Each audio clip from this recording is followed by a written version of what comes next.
Chapter 67, Iron Feather Eagle. _1 Lu Chongqing, you've come to collect the Iron Feather Eagle, haven't you? Lu Bo recognized Lu Changsheng's intention as soon as he saw him. He glanced at the magical robe Lu Chongqing was wearing. Although after the spiritual light dimmed, the robe looked like ordinary fine clothing. But upon close inspection, differences could still be discerned from the fabric and craftsmanship compared to regular clothes.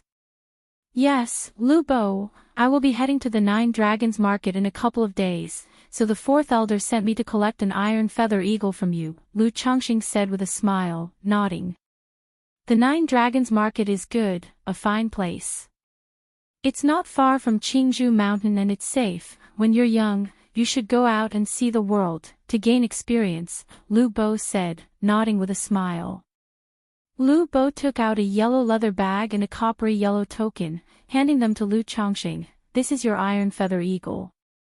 The spiritual pet bag works the same as a storage bag, and this beast control token will allow you to communicate simply with the Iron Feather Flying Eagle and issue commands. You haven't ridden such an Iron Feather Eagle before, so you should get used to it in advance. Let me take you outside to get accustomed to it, continued Lu Bo. Thanks, Lu Bo, Lu Chongqing replied with a nod as he took the spiritual pet bag and the beast control token, examining them. This was the first time he had encountered such things. He had previously thought about buying a spiritual pet bag for his 9 Netherhound.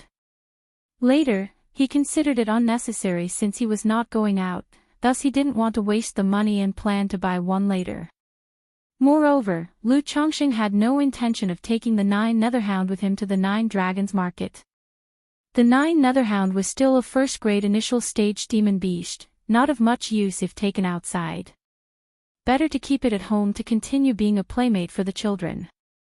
Thereupon, Lu Bo took Lu Chongqing out of Qingzhou Valley to a spacious open area.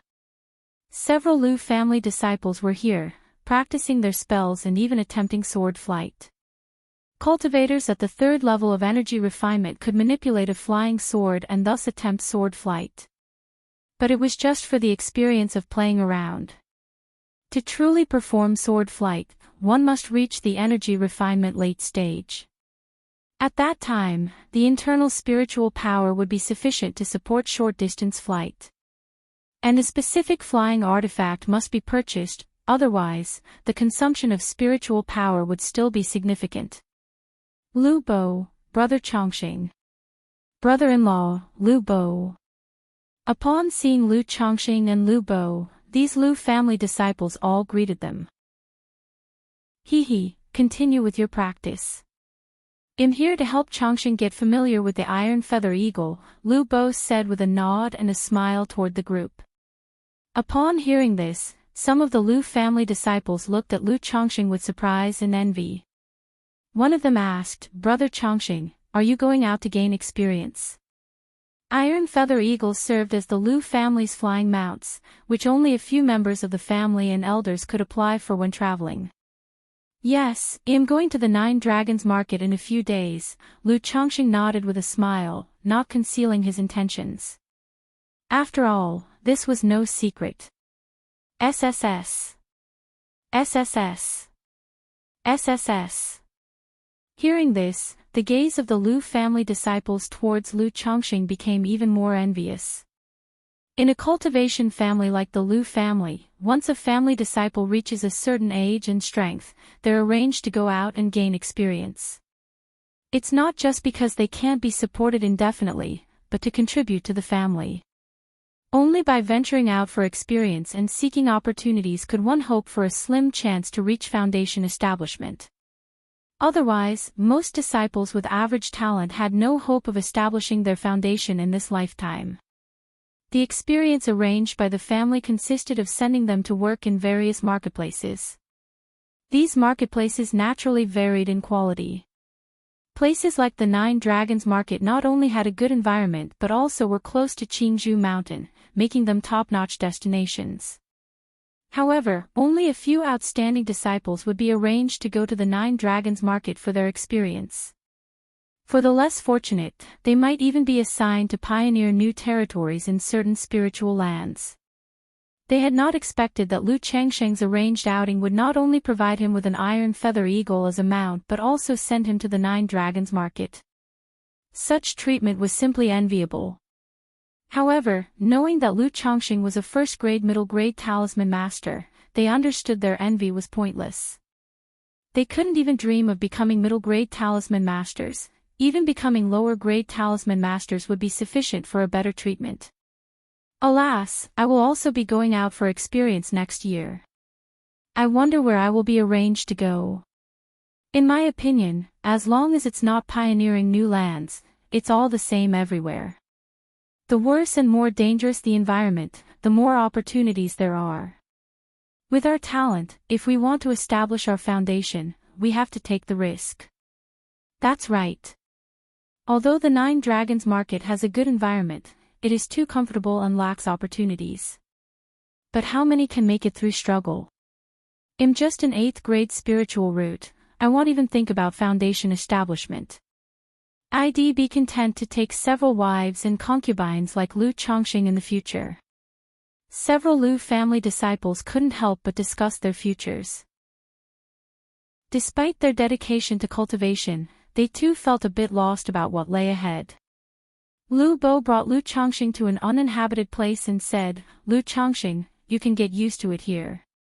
Lu Changsheng nodded, looked toward his spiritual pet bag, and immediately sensed inside a vast eagle with feathers as dark as black iron. His mental spirit gave a slight flicker, and he opened the spiritual pet bag. The iron feather eagle turned into a shadow of dark light and flew out, landing in front of him, standing 2 meters tall with feathers shimmering with a black luster under the sunlight, looking very mighty.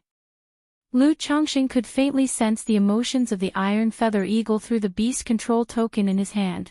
It harbored some fear toward him. This iron feather eagle has been tamed to lose its wild nature and is very gentle. You can ride it directly. Then, with the beast control token, you just need to give commands with your mental spirit, Lu Bo said, reminding him from the side. Be careful. At first, don't fly too fast, too high, or too far. Okay, Lu Changsheng replied, nodding his head. He cast the light body skill on himself and with a leap, he landed firmly on the eagle's back. First, he squatted on the iron feather eagle, tightly grasping its black iron-like feathers, then conveyed his command to the eagle through the beast control token. Take off. Instantly, the iron feather eagle flapped its wings vigorously and soared swiftly into the sky. Winds howled around Lu Changsheng, making it difficult for him to even keep his eyes open. But the next moment, the wind dispersion formation in his magical robe was activated, emitting a faint glow, dispersing the howling winds and turning them into a gentle breeze. The other Lu family disciples turned to look over when they heard the commotion. Witnessing Lu Changsheng seated on the iron feather eagle, their eyes were filled with immense envy. After all, it was a flying mount. For low-level cultivators, having a flying mount was not only convenient for travel, but it also made for an impressive spectacle. Is this what it feels like to fly? Lu Changsheng pondered, gripping the iron feather eagle tightly, feeling both nervous and excited. This sensation was entirely different from flying in an airplane in his past life. He did not let the iron feather eagle fly too high. If he were to fall from a great height, at the 4th level energy refinement, he wouldn't be able to withstand the fall. There was a reason the iron feather eagle was used as a flying mount by the Lu family. It flew very steadily. And with the effects of the magical robe dispersing the wind, Lu Changsheng felt extremely stable. After riding for a while, Lu Changsheng gradually loosened up and became comfortable. He let go of his grip and sat cross-legged on the eagle's back, letting the iron feather eagle fly through the air with him. After a few laps, Lu Changsheng had the iron feather eagle land. After all, Lu Bo was still waiting for him below. Chapter 68, Going Out for the Second Time.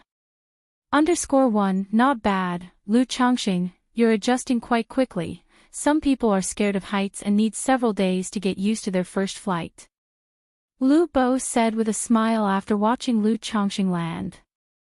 Lu Bo, do you know if this iron feather eagle can carry 2 people when flying? Lu Chongqing asked, looking towards Lu Bo. He felt that the iron feather eagle could carry 2 people without any problems, but he still wanted to ask for confirmation. After all, he planned to take Xiaoqing to the marketplace in a few months. This iron feather eagle is a first-stage initial-level demon beast, not to mention 2 people, it can carry 3, however, with more people, the speed and endurance will both decrease, especially when traveling long distances, Lu Bo said so. He added, remember to take good care of this iron feather eagle. Feed it twice daily with ordinary raw meat, about 30 pounds per meal. Here is a bottle of spirit nourishing pills. If you're in a hurry and don't have time to feed it, just give it 1 spirit nourishing pill. Okay, I'm going back first. You can stay here and continue to train, get more used to it.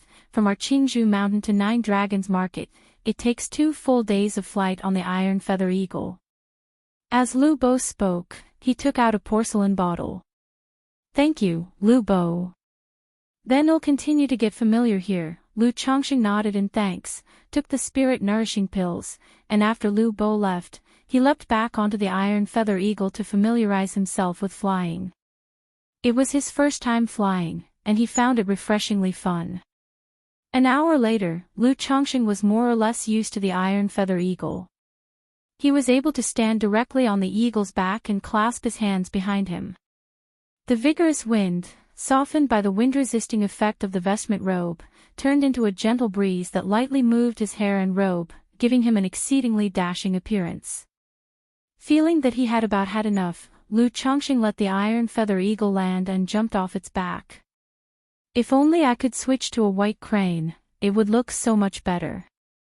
Looking at the iron feather eagle in front of him, Lu Chongqing thought that with his appearance and temperament, it would be better if the iron feather eagle were a fairy crane.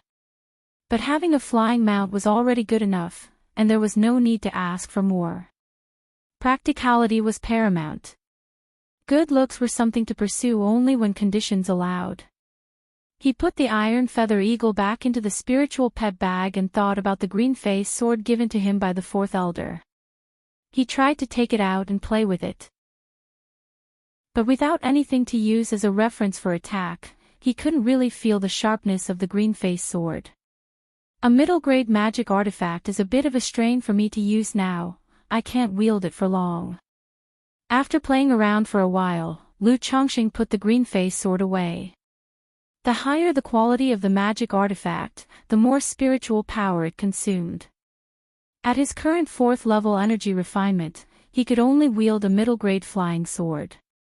If he were given a high-grade flying sword, he wouldn't have the spiritual power to support it. Of course, this was normal, as the higher the quality of a flying sword, the greater its power. Lu Chongqing didn't continue experimenting and returned the green-face sword to the storage bag, then headed home, thinking that after he went to the 9 Dragons Market, he could sell the flying sword and flying daggers he had obtained at Bullhead Mountain for some money. Now that he had the green-face sword, he no longer needed those. As he reached his house, Lu Chongqing turned on the spirit light effect on his vestment robe. Although this effect was very flashy, Lu Chongqing had to admit that the spirit light indeed looked good, quite eye-catching. This time, heading home naturally meant showing off to his wives and concubines. Sure enough, the group of wives and concubines, seeing Lu Chongqing in this attire, all had sparkling eyes and voiced their admiration. This gave Lu Chongqing's masculine pride a nice boost of satisfaction. He thought to himself that on the trip to 9 Dragons Market, he could also buy a vestment robe for each of his wives and children. That way, they wouldn't fear the change of the seasons. However, thinking of his numerous wives and children, even if it was just 1 robe per person, it would be too expensive for him. So he temporarily dismissed the idea. He decided to wait until he had more money and sold all his talismans before considering it. That night, a group of wives and concubines came to tenderly serve him, unanimously telling Lu Chongqing not to remove his clothes. This made Lu Chongqing internally sigh that men and women were indeed alike. But the magical robe was not afraid of being spoiled, and with the upcoming trip to Nine Dragons Market and a long separation ahead, Lu Chongqing obliged his wives and concubines' little request, indulging them thoroughly. 2 days later. Alright, I'm off now. Miaoyun, if anything happens at home, just send a message to me. Lu Chongqing, rubbing his slightly sore lower back, bid farewell to his wives. Husband, rest assured, your concubine will manage the household affairs properly. Lu Miaoyun hugged Lu Chongqing affectionately and spoke softly. May your journey be smooth, husband. Husband, you must take care of yourself when you're alone outside. Husband, why not let your concubine accompany you? That way, you'll have someone to look after you. Husband, the other wives also spoke up, their expressions filled with reluctance. After many years of living together and having had several children, their affection for Lu Chongqing was naturally deep. After all, aside from having married a few more, and his fondness for having children, Lu Chongqing truly left nothing to be desired in terms of treating his wives and children, an absolute good man indeed. And in this world, having multiple wives and concubines was considered entirely normal. Besides, Lu Chongqing only had a dozen or so, which couldn't be considered many. Alright, it's not like I'm going to a faraway place. I'll come back whenever I can, so keep your spirits up, he reassured them. After bidding farewell to his wives and children, Lu Chongqing headed to the main hall. He spoke to Lu Miaoge, who was dressed in white, her hair like a cascading waterfall, and her demeanor as elegant as a fairy. She was waiting silently while sipping tea. Sister Miaoge, let's go. Lu Miaoge nodded, stood up and walked out shoulder to shoulder with Lu Chongqing. Husband and the eldest missus looked so well matched walking together. They both seemed to exude an air of immortality. Could it be that husband is going to the marketplace and working together with the eldest missus? What are you thinking, silly girl? Since husband has married Sister Miaoyun, how could he possibly be involved with the eldest missus? Several wives, watching Lu Chongqing and Lu Miaoge walk side by side like a perfect pair, felt a sense of crisis in their hearts. Seeing their figures walk away, Lu Miaoyun also became slightly lost in thought. Do you feel a bit reluctant to leave? Lu Miaoge could see a hint of reluctance on Lu Changsheng's face and said softly. A little bit, making Sister Miaoge laugh at me, he said with a nod. Although he could return every month, there was indeed a bit of reluctance in his heart this time departing. Perhaps that's the taste of home, where there's always something to miss. This issue was raised by me and Madame Lu. We mentioned not having much time to manage the spiritual talisman shop, so that's why we're troubling you, Lu Miaoge said with a hint of apology. No problem, I also want to go out and have a look. One can't always stay inside without ever leaving. Lu Chongqing laughed. Though he felt a bit of reluctance, it was just the sorrow of parting. It wasn't something too difficult to bear or too hard to let go of. The aspiration of a great man should be like the Yangtze River rushing eastward to the sea, and not linger in the soft land before one's eyes. His trip to the Nine Dragons Market was not only to manage the spiritual talisman shop but also for other matters. There's no need to elaborate on taking immortals and beauties as concubines. It was imperative to master the 100 refinements treasure body art. Otherwise, after a few more days of recent life, his back really wouldn't be able to withstand it. Moreover, Lu Chongqing felt it was necessary to acquire a manual of bedroom techniques, a dual cultivation secret technique. Not to mention using it to enhance his cultivation level, at the very least, he could learn and improve his combat power, reducing deficits. The business of the spiritual talisman shop won't keep you busy. If you miss home, you can come back often. Besides, I will also be in the Nine Dragons Market for the coming period, so you can come back anytime if there's any matter, said Lu Miaoge, with a tone as gentle as water. Alright, Lu Chongqing nodded without saying much else. From Qingzhou Mountain to the Nine Dragons Market, the journey spans about 8,000 miles. However, if we ride the Iron Feather Eagles and fly straight north, We can reach the 9 Dragons Market in 2 days, she explained. Just have your iron feather eagle follow mine, she said. After they left Qingzhou Mountain, Lu Miaoge released an iron feather eagle from her spiritual pet bag, speaking in a gentle voice. The iron feather eagle was likely a flying mount uniformly purchased or raised by the Lu family. All right, Lu Chongqing nodded, also releasing the iron feather eagle from his spiritual pet bag, and mounted it.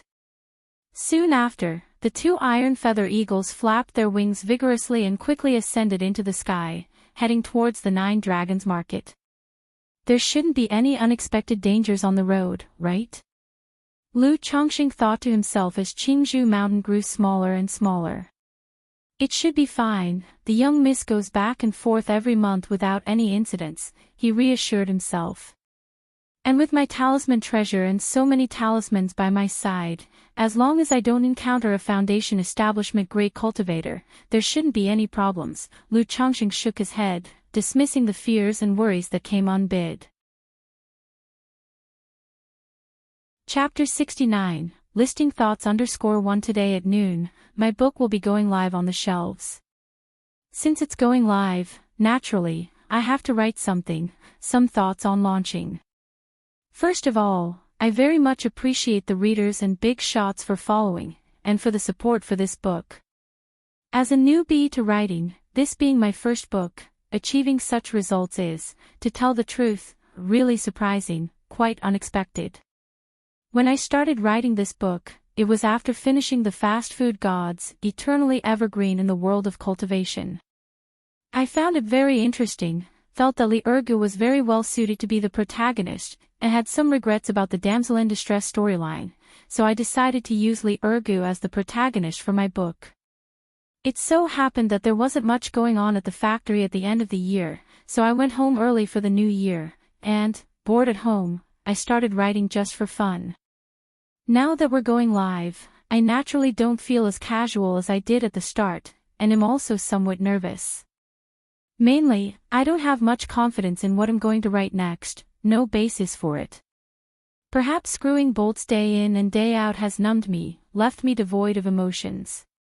That results in me having no enthusiasm for anything I do. Even when writing the novel, I don't put much emotion into it, the whole process is lackluster and doesn't have any fancy face slapping.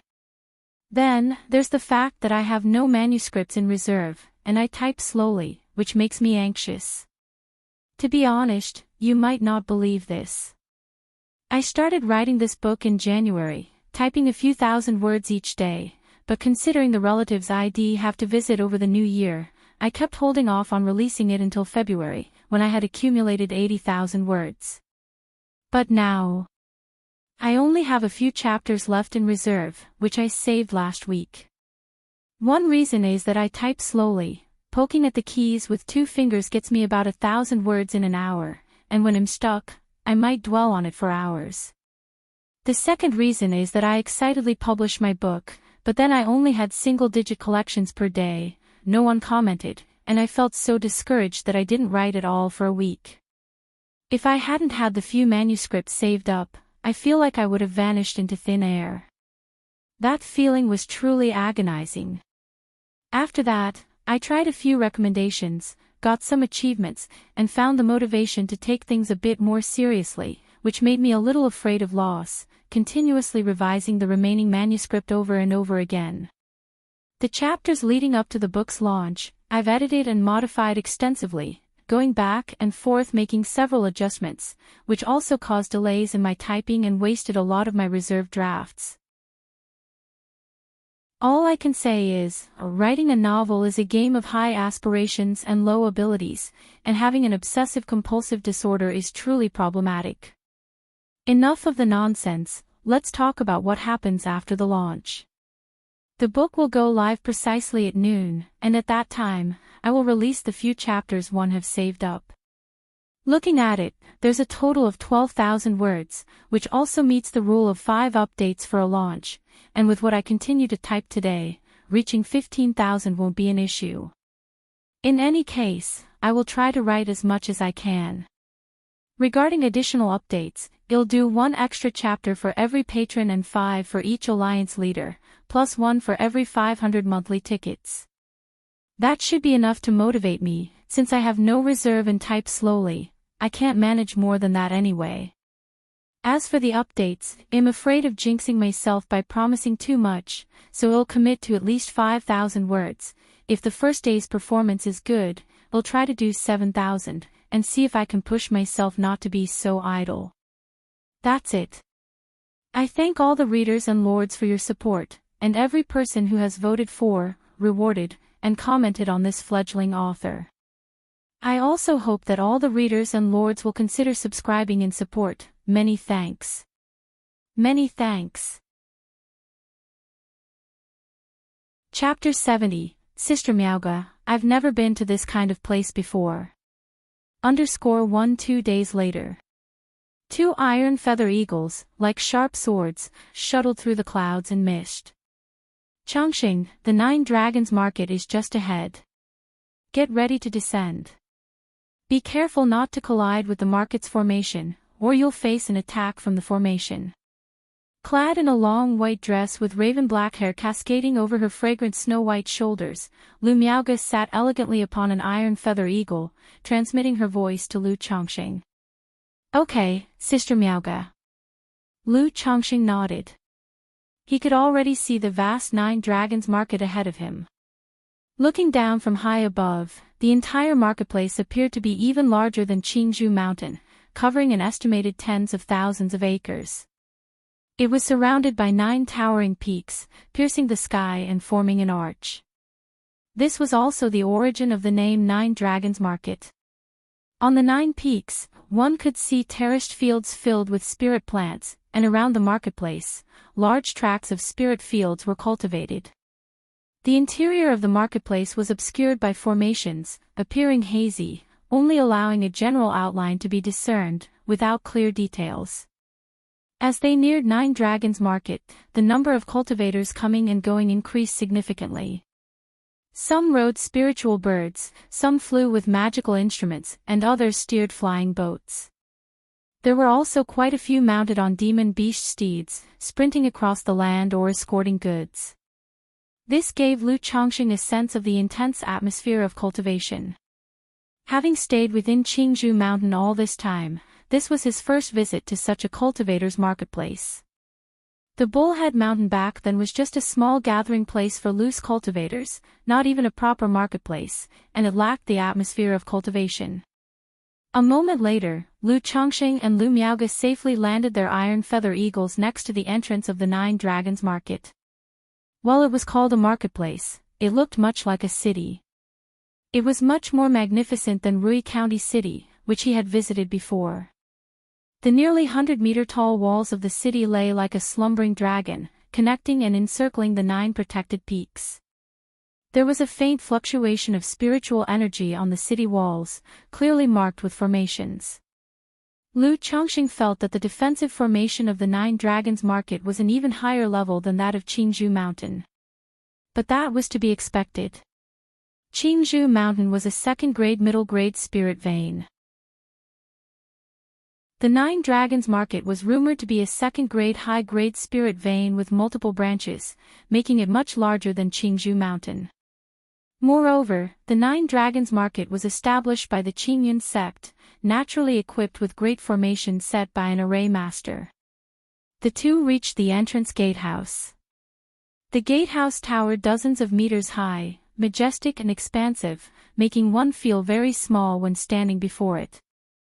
There were 2 Qingyun sect cultivators standing guard at the entrance, with a small pavilion nearby.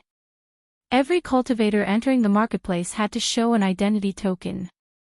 Without an identity token, one needed to register information and pay spirit stones to get one at the small pavilion.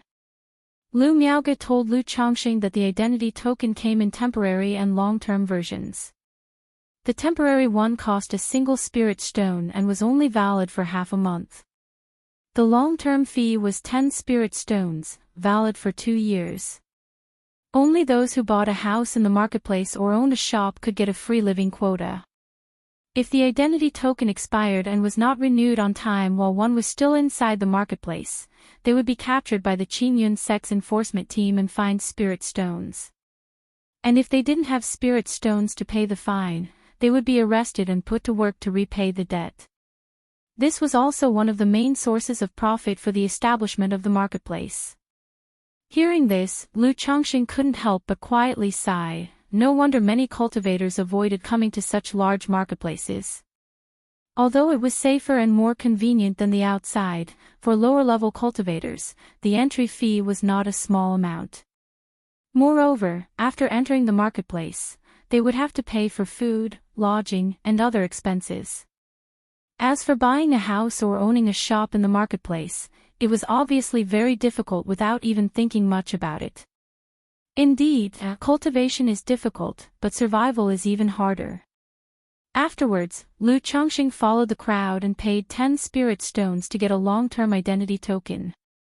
He could later seek reimbursement from the Lu family for these 10 spirit stones. With the identity token in hand, Lu Chongqing followed Lu Miaoge into the Nine Dragons Market. Upon entering the city, a bustling street was immediately before his eyes.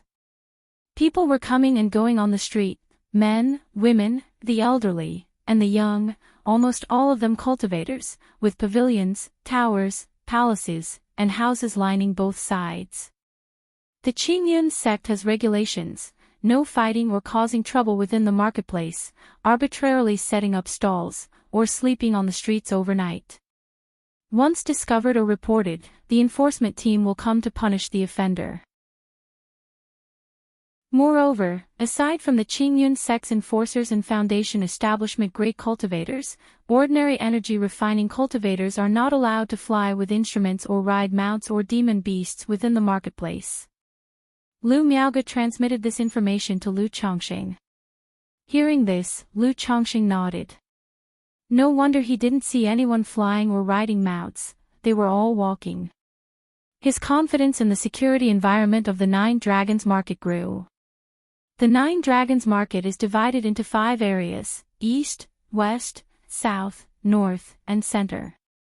The central area is also the core of the second-grade spirit vein and is where Qingyun sect disciples live and cultivate. Only a small portion of cave dwellings is open to outsiders. The Eastern District is where some cultivator families and wealthy households reside. Our Lu family has a large compound there. You can also stay there if you like. The spiritual energy is between that of a first-grade and middle-grade spirit vein. The Western District is where loose cultivators live. The conditions there are relatively worse, but it also has the standard of a first-grade spirit vein. The Southern and Northern Districts are commercial and entertainment areas, with all sorts of inns, taverns, and shops for daily living needs located in these 2 districts. We are now in the Northern District, and our Lu family's spiritual talisman shop is just ahead. Lu Miaoge guided Lu Chongqing as they walked towards the center of the city, continuously introducing him to the details of the Nine Dragons Market. Chapter 71, Sister Miaoge, I've never been to this kind of place before. Lu Chongqing nodded as he listened. It was the first time he had heard Lu Miaoge talk so much. However, he also knew that Lu Miaoge was just a person of few words by nature, usually quiet and seemingly aloof from worldly matters, but actually quite amiable. It was for this reason that she had brought him to Nine Dragons Marketplace, knowing that he was a stranger to this place, and thus she provided such detailed introductions. As they walked along the road, Lu Chongqing constantly looked towards the pavilions and lofty buildings on both sides of the street. Drunk Immortal Pavilion, Gathering of Immortals Pavilion, Myriad Treasures Pavilion, Elixir Cauldron Pavilion, 100 Refinement Workshop, Jinqiu Workshop. Through the names on the signboards of these pavilions and halls, one could vaguely guess their purposes. Seeing the Drunk Immortal Pavilion with red lanterns hung high and faint sounds of music drifting out, Lu Chongqing felt it didn't seem like a proper tavern. Chongqing, you're a married man now, better to avoid such places. Not only do they waste money, but they can also affect your cultivation, Lu Miaoge said softly with a hint of shyness in her voice as she saw Lu Chongqing looking at the Drunk Immortal Pavilion. Hearing this, the corner of Lu Changsheng's mouth twitched. He instantly understood what kind of place the drunk immortal pavilion was. No wonder he vaguely heard sounds of giggling women, he hadn't misheard after all. Indeed, fairies were not only in the mortal world but also in private rooms. Sister Miaoga, I was just wondering why that tavern looked odd, so I took a second glance.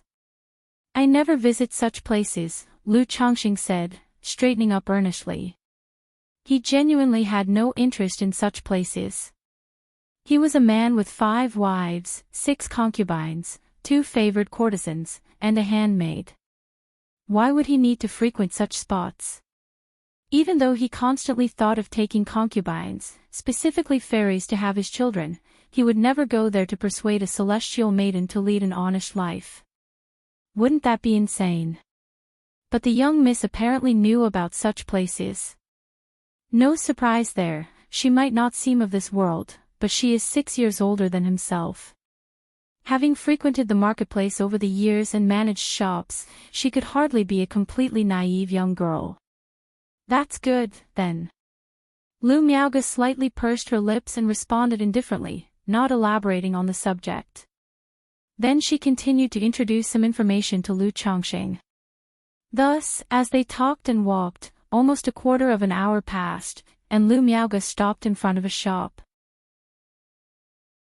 She said to Lu Changxing, "This is our Lu family's spiritual talisman shop." Lu Changxing looked at the shop in front of him. The shop was a 3-story structure in line with the main street, about 6 shang high, with carved beams and painted rafters, resplendent yet not gaudy. A signboard reading Qing Zhu Lu's spiritual talisman shop hung above. Shopkeeper. At the entrance of the shop, a youthful girl around 17 or 18, pretty and wearing a work outfit marked with Qing Zhu Lu's spiritual talisman shop, greeted Lu Miaoga with a grace.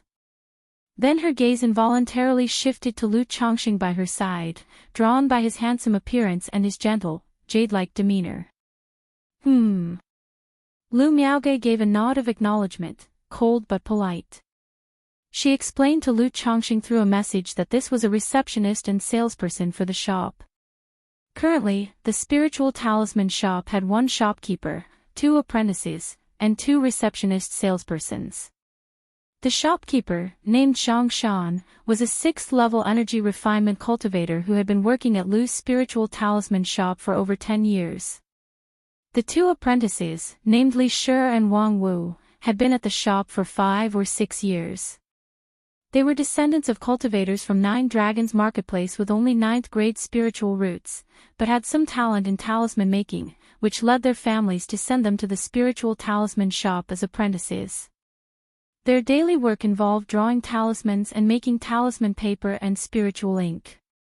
The 4th elder who mentioned guiding the apprentices was referring to these 2. Such apprentices were bound by a long-term contract, only requiring food and accommodation, and occasional guidance in talisman making sufficed, without even needing a monthly salary. Learning skills was just like this. Whether it was talisman making, alchemy, artifact refining, every high-threshold skill required perseverance. Even if one didn't succeed in the end, no one could be blamed. As for the 2 receptionist salespeople, they were mortals. Although 9 Dragons Marketplace was a cultivator's marketplace, not everyone there was a cultivator, and many were mortals. Some had come here following cultivators, while others were descendants of cultivators, working and living here. Living in the marketplace was not easy, but as long as they could find a job, even mortals could survive. They could even save up a spirit stone or 2. After all, if one made gold and silver in the common world, in 9 Dragons Marketplace, they earned spirit stones. Lu, come inside for a moment. I have something to talk to you about.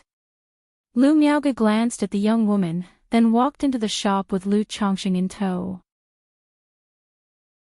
The shop was roughly 200 square meters, furnished very simply, with exquisite counters on both sides and in the center, displaying various talismans, as well as talisman paper, spiritual ink, talisman brushes, and other talisman-related items. Shopkeeper. Shopkeeper. In the hall, there was a middle-aged man in his 40s or 50s, with a lean face, and a young girl in work attire. Upon seeing Lu Miaoge and Lu Chongqing, they bowed and saluted.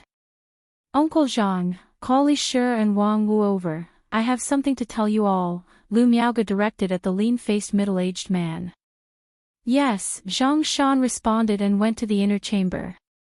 In a moment, he returned with two women around 20, pretty, and dressed in Qing Zhu Lu's spiritual talisman shop work outfits. Though they were cultivators, their cultivation levels were not high, just at the second or third level of qi refinement.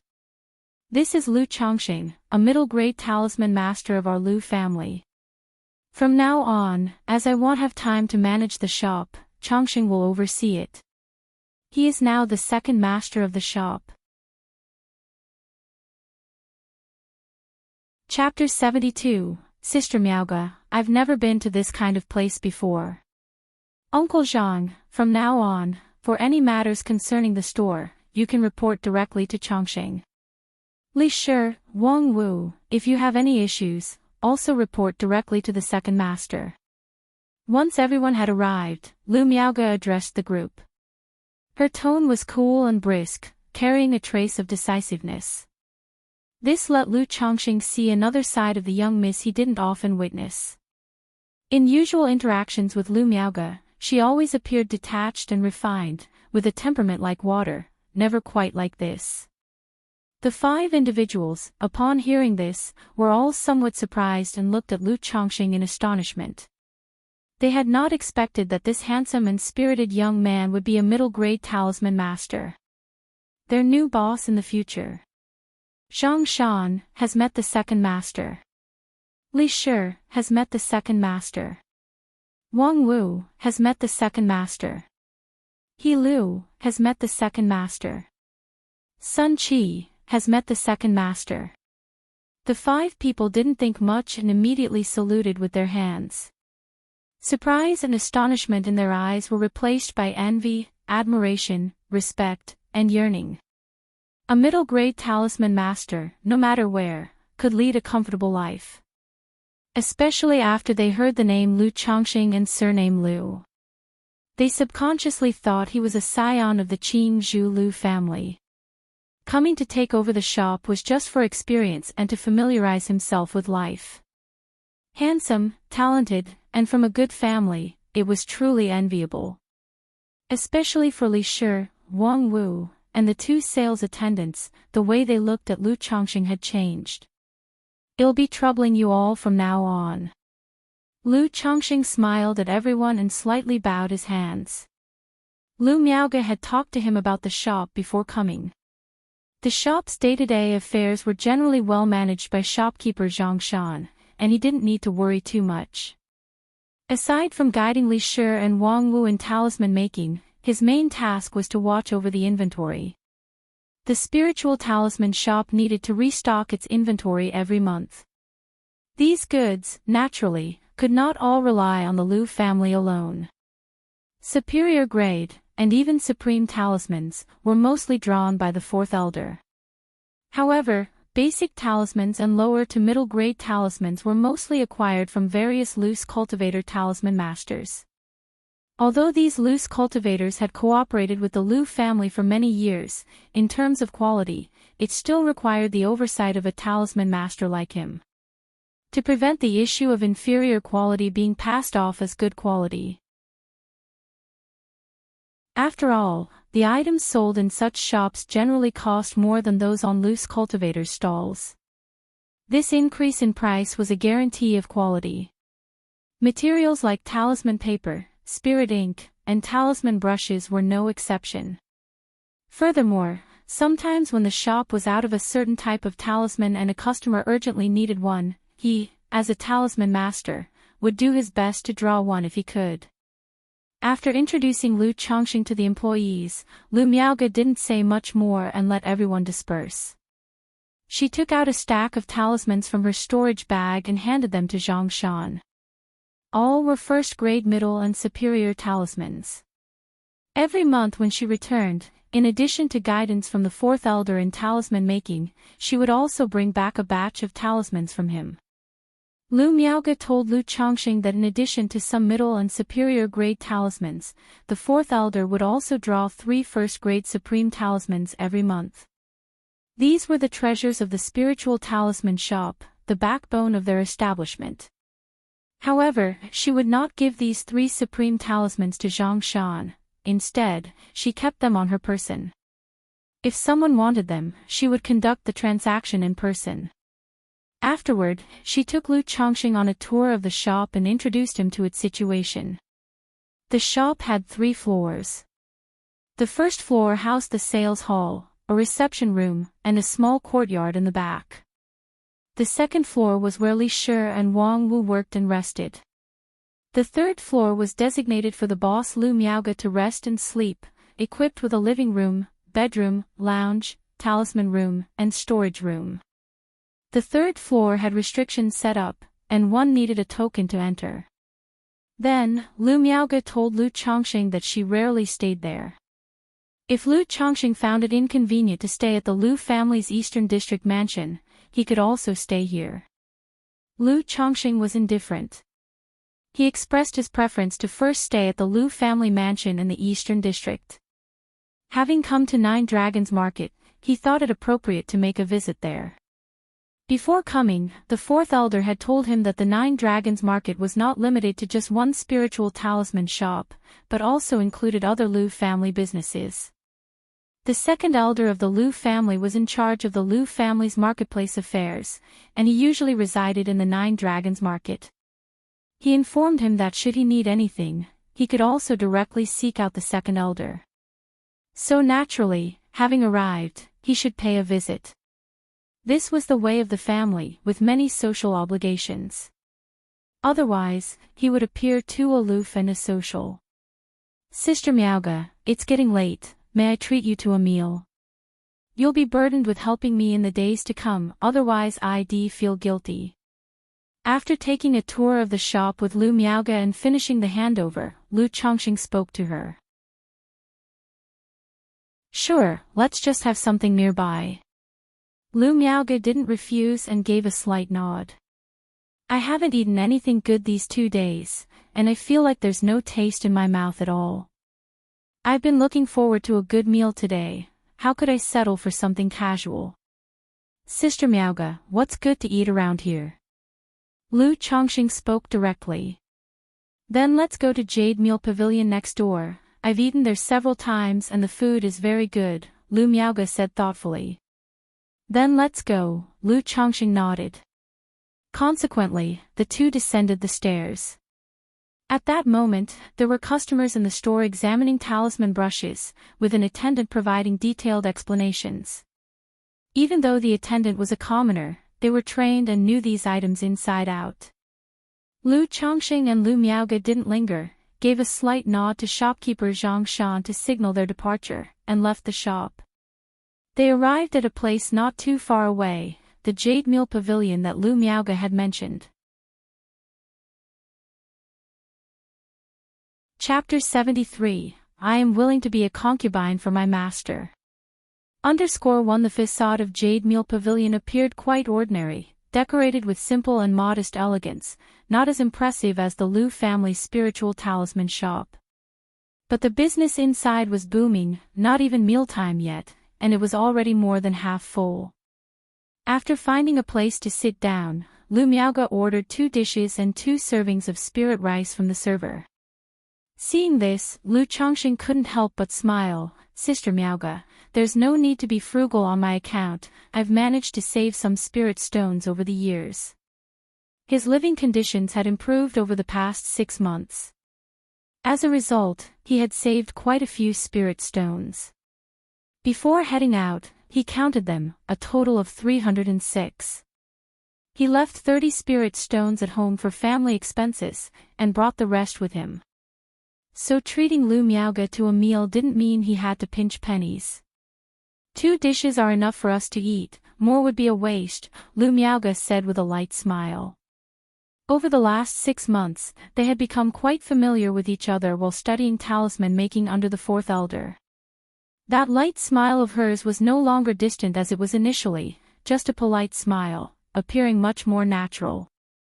All right, Lu Chongqing replied, not saying much else.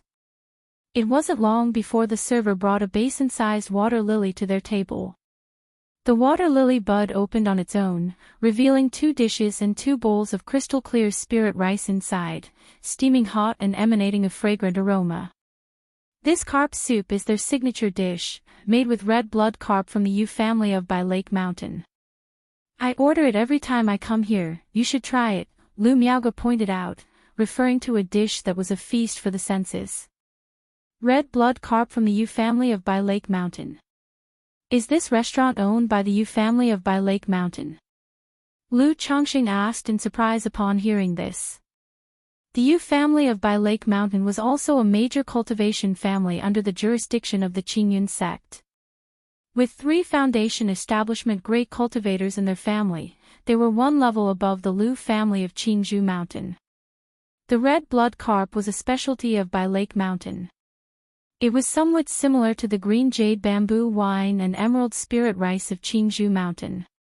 The owner of this restaurant married a woman from the Yu family of Bai Lake Mountain, which is why they can consistently get a batch of red blood carp from the Yu family every month, Lu Miaoge explained softly. I see, Lu Chongqing nodded, not asking further, and sampled the carp soup.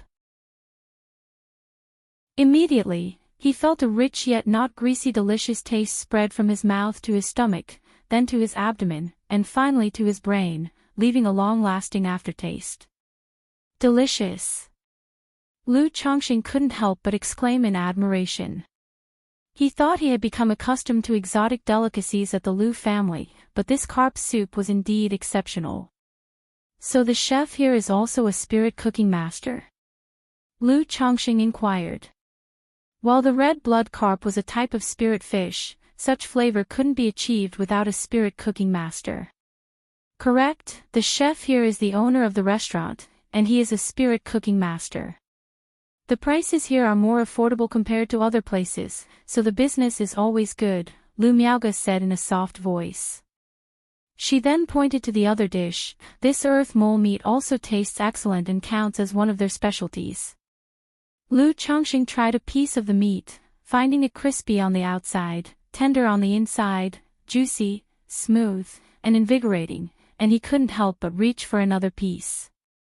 Nodding in approval, he said, tasty. At that moment, he noticed Lu Miaoge wasn't eating but was simply watching him enjoy his meal. He promptly said, Sister Miaoge, why aren't you eating?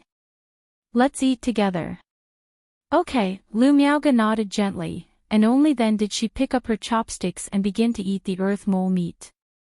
Her manner of eating was very elegant, yet she ate quite swiftly. Lu Chongqing had only had a few bites when she had already eaten 7 or 8.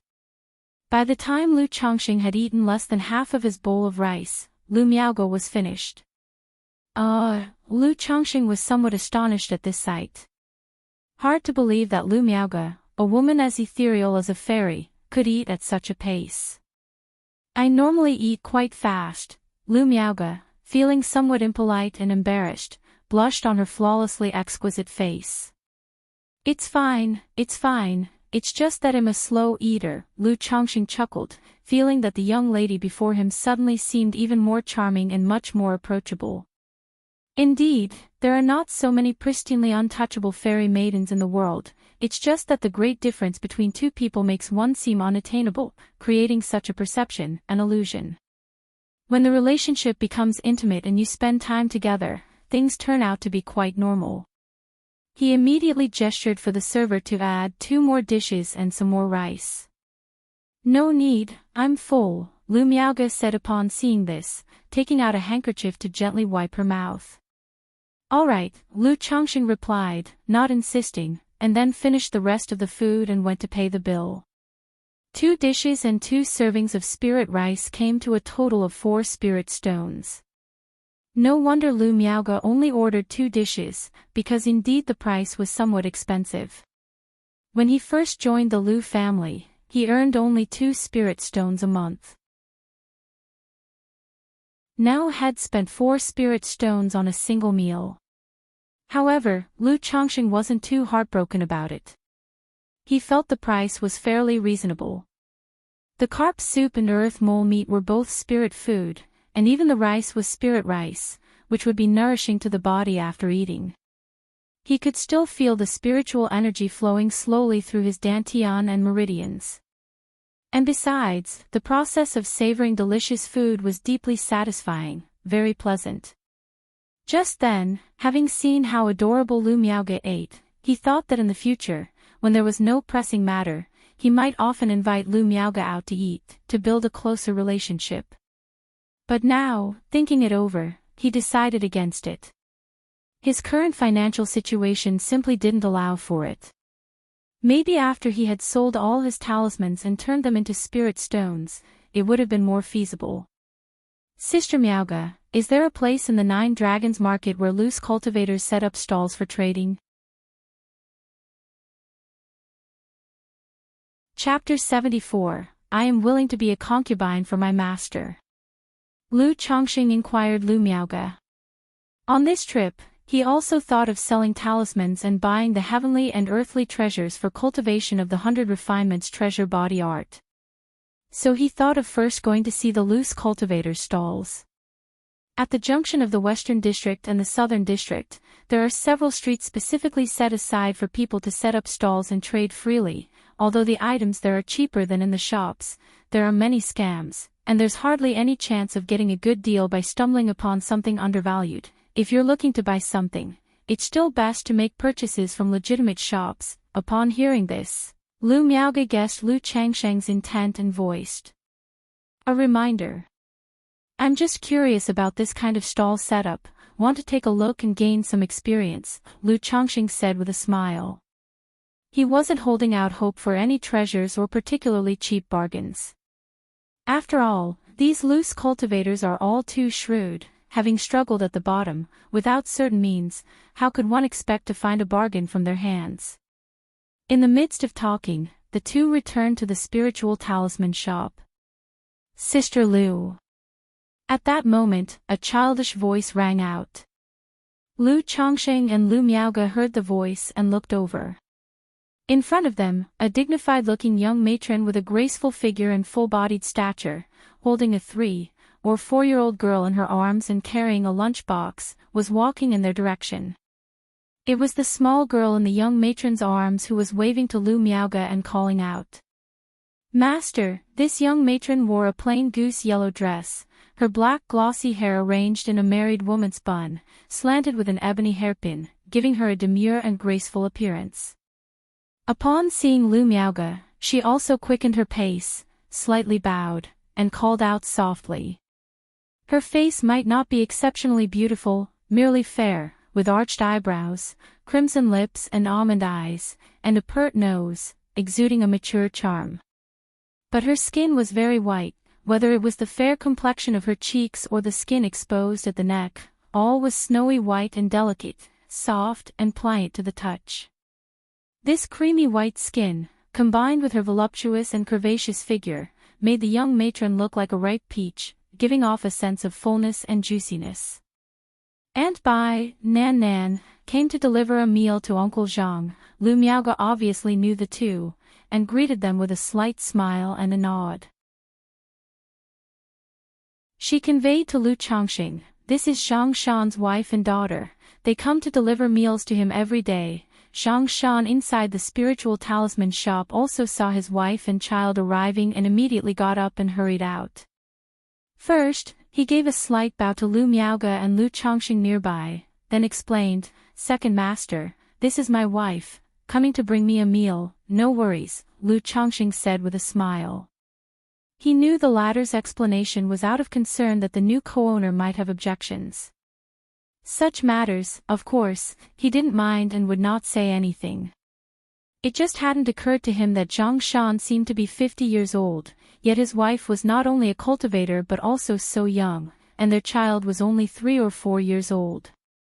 But on second thought, this was quite normal. Most cultivators were older when they chose to start a family and have children. Moreover, although the woman appeared mature and charming, seemingly in her late 20s, her actual age was not necessarily so. After all, most female cultivators would buy youth-preserving pills, beauty-preserving pills. Like Lu Miaoge, she obviously had taken beauty-preserving pills. Compared to when Lu Chongqing first met her 5 years ago, she looked almost the same, still retaining the appearance of a 20-year-old. This made Lu Chongqing think about buying beauty-preserving pills for his own wives as well. He practiced the immortal beauty technique, which not only enhanced his charm but also preserved his youthful appearance forever. But his wives could not, and aside from Lu Miaoyun and Chu Zhenjin who were able to practice cultivation, all the others were mortals who would age. However, thinking of the price of the beauty-preserving pills and the need to give gifts, he would have to give more than 10 gifts at once. Lu Chongqing could only temporarily dismiss the idea. Lu Miaoge didn't chat much with Zhang Shan either, merely nodding slightly, her expression cool as she led Lu Chongqing to the 3rd floor. She usually stayed on the 3rd floor, either cultivating and resting or drawing talismans, rarely on the 1st floor. Now, the 3rd floor had an additional person, Lu Chongqing. However, Lu Miaoge and Lu Chongqing were quite familiar with each other and didn't mind sharing a room alone. At this time, Lu Miaoge also told Lu Chongqing that although Zhang Shan was an old employee of the shop, he couldn't appear too familiar with him. If they were too close, it would make it difficult to manage later on. Lu Chongqing naturally understood this principle and nodded in agreement. Afterward, Lu Miaoge shared with Lu Chongqing some shop matters and management experience. These were all simple and easy to understand experiences, most of which Lu Chongqing already knew. He had never eaten pork before, but he had seen pigs run. In his past life under the baptism of big data, he knew quite a bit about the art of managing people. Of course, knowing is one thing, doing is another matter altogether. Sister Miaoge, I used to think you were the kind indifferent to worldly affairs, but I didn't expect you to know so much. It's like getting to know you all over again. After listening to Lu Miaoge, Lu Chongqing joked with a laugh. Today he surely saw another side of Lu Miaoge, so the conversation was much less restrained than before. Hearing this, Lu Miaoge couldn't help but smile, her beauty blossoming like a celestial flower, captivating. I don't know whether to take your words as a compliment or an insult, but I'll just assume it's a compliment. With painted brows and eyes, Lu Miaoge said with a soft smile, all right, I have to go make talismans. You can go to the lounge to rest, or cultivate. Normally, there's not much to do at the shop, and Zhang Shan and the others will notify us if anything comes up.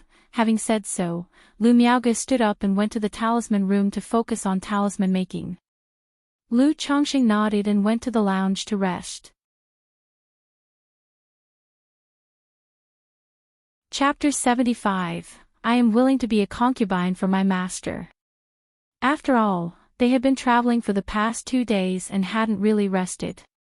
Although they couldn't be considered extremely tired, they still needed to recover their mental spirit through sleep. After a short nap, Lu Chongqing saw that Lu Miaoge was still in the talisman room, feeling somewhat bored, so he found something to do and went upstairs. He wanted to check on the talisman-making skills of Li Shi and Wang Wu and planned to give them some guidance on talisman crafting. He possessed the 2nd-rank talisman-making skill given by the system, so his foundational knowledge in talismans was incredibly solid. It was definitely not comparable to those who relied on their self-study and understanding. Not to mention guiding 2 talisman apprentices, even his own grandmother, the 4th elder of the Lu family, a 1st-grade top-level talisman master, could receive a pointer or 2 from him. Second master. In the upstairs workroom, Li Shi and Wang Wu, who were making talisman paper, immediately brightened up when they saw Lu Chongqing coming over, stopped their work and called out sweetly. Their voices involuntarily softened a few degrees more than usual. I've come to see how you are progressing with your talisman making, to give you some guidance. Lu Chongqing said aloud. Both women were rather good-looking, not incredibly beautiful, but they could definitely be considered pretty. After all, they were the descendants of cultivators, so the genetic aspect was generally not bad. However, he didn't have any particular thoughts about the 2 women in front of him. Although he did want to find a woman with a spiritual root to have children, it was not to the extent of asking any woman he met to bear his children. Moreover, he had just arrived at the shop and hadn't done much. It wouldn't look good if he started making moves on an apprentice. It would not only affect Lu Miaoge and the fourth elder's impression of him, but his reputation, which had just started to improve in the Lu family, would be ruined again. It was unnecessary and not worth it. Thank you, Second Master. Second Master, please have a seat. The two women looked at Lu Chongqing, said in their sweet voices, and prepared the chair and brewed the tea. What talismans have you learned so far? Lu Chongqing waved his hand and asked. Immediately, the two women started to list the talismans they knew. They had been at the spiritual talisman shop for 5 or 6 years and had mastered about a dozen to 20 basic talismans. This was also because, as apprentices, they had to create profits for the shop, so they needed to learn a variety of different talismans. Although basic talismans didn't make much money, as a spiritual talisman shop, it was necessary to have a sufficient variety of talismans. Okay, show me the talismans you have been practicing lately by drawing them for me. Lu Chongqing nodded and instructed. Both women immediately took out their talisman brushes, talisman paper, and spirit ink to start the talisman making process. Pfft. At this moment, Li Shi, while halfway through the drawing, failed, and the talisman paper emitted blue smoke. She became somewhat flustered and stuttered to Lu Chongqing, Second Master, I'm sorry, I got a bit nervous. She was normally very cheerful, but in front of Lu Chongqing, she couldn't help but feel a touch of nervousness. What's there to be nervous about? I'm not some flood or beast, and I certainly don't eat people. If you fail, just continue, that's all. Lu Chongqing couldn't help but smile and waved his hand. Upon hearing Lu Changsheng's comforting words and seeing his smile, a blush spread across Li Shi's pretty face, making it hard for her to breathe, and her heart raced. There were many handsome men in the world, but how many were handsome, came from a good family background, and were also a middle-grade talisman master? At least Li Shi hardly ever came across such men in her daily life, so Lu Changsheng's smile made her heart flutter more than usual, and her nervousness intensified. Why is your face turning red like a teapot? Lu Chongqing saw that her face was red, with a love-struck expression, and was momentarily at a loss for words. I haven't even done anything, and you're already like this. Unknowingly, has my charm become so great? Lu Chongqing couldn't help but sigh inwardly. He also suddenly realized that he was no longer his former self. Not only was he handsome, but he was also wealthy and accomplished at a young age. Such a mundane woman. Lu Chongqing restrained his smile, his expression indifferent, and he said evenly, continue. At that moment, he vaguely understood why Lu Miaoge didn't like to smile and always had an aloof, otherworldly demeanor. This was the trouble of being good-looking. Yes, Second Master. Li Shi, hearing these words, quickly nodded, immediately focused her mind, not daring to look too much at Lu Chongqing, and started to draw talismans again. Lu Chongqing could tell that the two women had a solid foundation in basic talismans. They were almost ready to try drawing lower-grade talismans. However, he had no immediate plans to teach the two women how to do so. Once they started learning to draw lower-grade talismans, most of their time and energy would be consumed in that endeavor. This would undoubtedly interfere with their current work. Better to have the two women continue to lay the foundation until they were completely solid, and then try lower-grade talismans. Soon after, Lu Chongqing, with a detached manner, gave the two women pointers on talisman making. The two apprentices felt that this second master explained things more thoroughly and understandably than the senior master, proving extremely beneficial to them. That's enough, practice more on your own during your free time. Wait a while longer, and if you perform well, it'll teach you lower-grade talismans. After drawing them a proverbial carrot, Lu Chongqing left the second floor. He could clearly sense that, despite his indifferent demeanor, he couldn't deter the two women's enthusiasm at all. He estimated that with just a wave of his hand, the two apprentices would take the initiative to come forward. Yet, he still had no such intentions. It was still the same reasoning as before, it wasn't necessary and the cost wouldn't be worth the benefit. Speaking of which, does this count as peach blossom luck? Lu Chongqing suddenly thought. Thank you, second master. Thank you, second master. The two women, hearing his words, were overwhelmed with joy, and their eyes seemed to brim with tears as they looked at Lu Chongqing. Handsome, from a good family, and a middle-grade talisman master, he was the man of their dreams.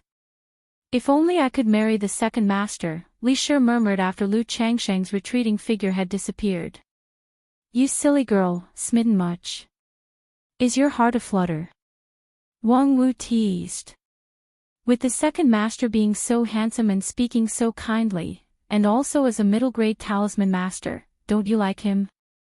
Li Shi said defiantly in response to Wang Wu's teasing. Of course I like him, but what good is liking him? We're not worthy of the second master. I'd even be content to marry him as a concubine, Wang Wu said with the same conviction. Li Shi felt a bit disheartened upon hearing this. In the cultivation world where men outnumbered women, young female cultivators were highly prized. People like them naturally had suitors, and many came knocking to propose. But they both had some talent in talisman making and a future as elementary talisman masters loomed. Once they became talisman masters, even if only elementary, they could expect to marry into a respectable household.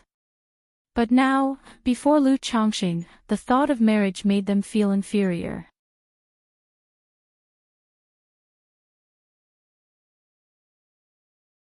So expensive, Lu Chongqing said, unable to help clicking his tongue as he looked at the prices.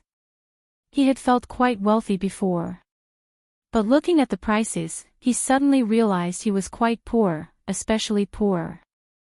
After buying a middle-grade magical instrument pen, he wouldn't have much left. For my current needs, a middle-grade magical instrument pen is enough, he said. Moreover, unlike ordinary pens, a magical instrument pen is very durable, can be used thousands of times, and I don't need to worry too much about it being damaged, he added. Lu Chongqing stroked his chin, planning to purchase a middle-grade magical instrument pen. After all, such an item could be used for a long time once bought. As for the price of talisman paper and spirit ink, he thought they were quite reasonable, not too expensive. After all, a superior grade talisman could sell for 30 to 50 spirit stones. And a supreme talisman could sell for more than 200 spirit stones. However, being able to sell at such prices was also because of the barriers and difficulties involved. Like Fourth Elder, being a first-grade top-level talisman master, he only sells 3 supreme talismans per month, also due to the high failure rate. After deducting the time and material costs, the profit is limited. Not everyone is like Lu Chongqing, who has a knack for talisman making, as easy as eating and drinking. I'm not in a hurry. Right now, I need the spirit stones to purchase the materials for the 100 Refinements treasure body art. I'll go to Southwest Street tomorrow to see, he said. I'll see if there are any materials suitable for the 100 Refinements treasure body art and if I can sell some talismans to make some money, Lu Chongqing mused to himself. He then asked the shopkeeper, Zhang Shan, about the cost price for items like the magical instrument pens, supreme talisman paper, and spirit ink. Zhang Shan didn't hide the information and told the truth. The cost price for a lower-grade magical instrument pen is 43 spirit stones. The cost price for a middle-grade magical instrument pen is 139 spirit stones, and for a superior-grade magical instrument pen, it is 500 spirit stones. Because the Lu family didn't have an artifact refiner, these were purchased from other places to sell. About the talisman paper and spirit ink, fine quality was made by the Lu family themselves, good quality was both self-made and outsourced using provided materials, and Zhang Shan wasn't clear about the cost. After hearing this, Lu Changxing nodded, deciding to take a middle-grade magical instrument pen from the shop at cost price when the time came. Then, he inquired about the shop's daily revenue, sales, which talismans sold well, and the prices and quantities of talismans bought from other places, among other things. Lu Changxing had an idea in mind. If he were to be fully responsible for managing the shop in the future, could he possibly sell all the talismans he had through this shop? For these queries, Zhang Shan responded truthfully, giving Lu Changxing a good understanding of the spiritual talisman shop. He learned that the business of the spiritual talisman shop was quite good in Nine Dragons Market, generating several thousand spirit stones in revenue each month. It seems that the Lu family's spiritual talisman shop does better business than I imagined, Lu Changxing thought to himself after gathering the information. After chatting with Zhang Shan for a while, Lu Changxing didn't continue to ask more questions. He returned to the third floor's rest room, found Lu Miaoge still in the talisman room, and began to meditate and cultivate. As dusk approached, Lu Miaoge came out from the talisman room. She told Lu Changxing that this was the time when they could usually head home. Although Nine Dragons Market didn't have a curfew, the place would be much quieter at night. After all, cultivators still needed to cultivate and rest. And with Li Shi and Wang Wu living in the shop, they could help keep an eye on things. Afterward, Lu Miaoge took Lu Changxing to the Lu family mansion in the Eastern District.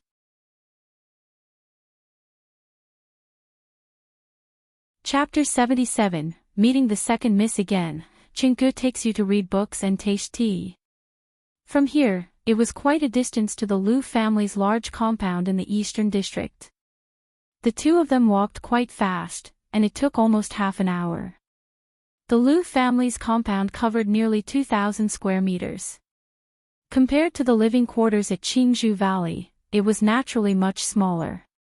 But in the Nine Dragons Market, where every inch of land was worth its weight in gold, this courtyard was already considered large.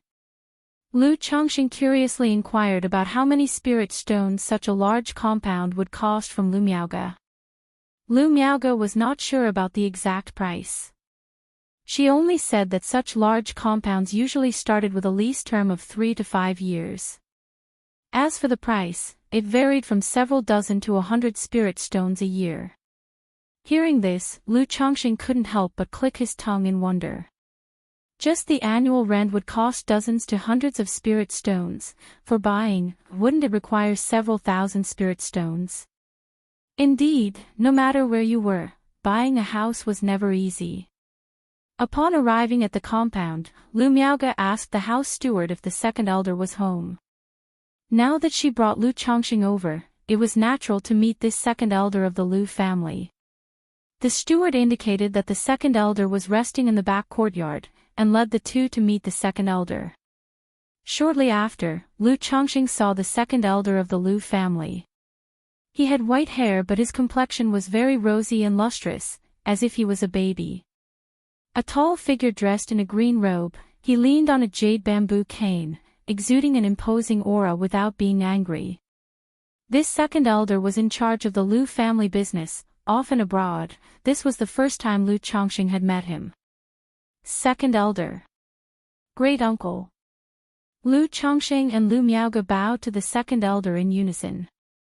The second elder nodded, stood up to look at Lu Changxing, and with a slight smile said, "So you are Changxing, at such a young age you have already become a middle-grade talisman master, very good. From now on, in the Nine Dragons Market, if you need anything, you can come directly to me," he said. The second elder's generous palm patted Lu Changxing on the shoulder as he spoke. "Yes, second elder," replied Lu Changxing, bowing respectfully. Afterward, the second elder had the steward arrange a room for Lu Changxing. He also mentioned that there would be a banquet in the evening to welcome and cleanse him from his travels, to let him get acquainted with the other Lu family disciples and to encourage him to interact more in the future. Lu Changxing naturally responded respectfully to these words. He knew that as he was now integrating into the Lu family, such social interactions and affairs of human relationship were hard to avoid. Soon after, the steward arranged a small courtyard for him.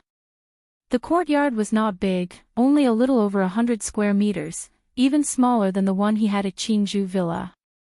It had simple formation effects for sound insulation and gathering spiritual energy. The spiritual energy was not as good as in Qingzhou Valley, but it was much better than Qingzhou Mountain. At night, a servant came to inform Lu Chongqing about the banquet.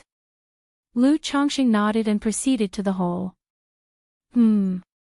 As soon as Lu Chongqing arrived at the hall, he saw not only the second elder and Lu Miaoge, but also 2 managers of the Lu family of the same generation as Lu Yuanding and 5 Lu family disciples. However, his gaze immediately fell on an incredibly beautiful woman standing next to Lu Miaoge. The woman wore a white crane-embroidered long dress that clung tightly, perfectly outlining her curvaceous silhouette through the fabric, leaving nothing of her graceful figure to the imagination. But beneath the slits of the tailored hem, one could see her long, straight legs sheathed in thin, white silk stockings, which rendered her already fair and smooth legs with an added touch of a high-class, sanctified allure. Her delicate feet wrapped in white silk stockings stepped into a pair of flowing cloud-patterned silver high heels, accentuating her graceful and tall figure even more vividly. This woman was none other than the second young Miss Lu Miaohuan, who had been on a blind date with Lu Chongqing once before. Lu Chongqing had not expected this second young miss to also be in the 9 Dragons market. And this second young miss had even switched from black to white stockings. It had to be said, the second young miss had a really good figure. Especially those legs, perfectly proportioned, a bit more would be too plump, a bit less would be too skinny, straight and rounded. Whether in black or white stockings, they presented an astoundingly enticing appearance on her. Humph!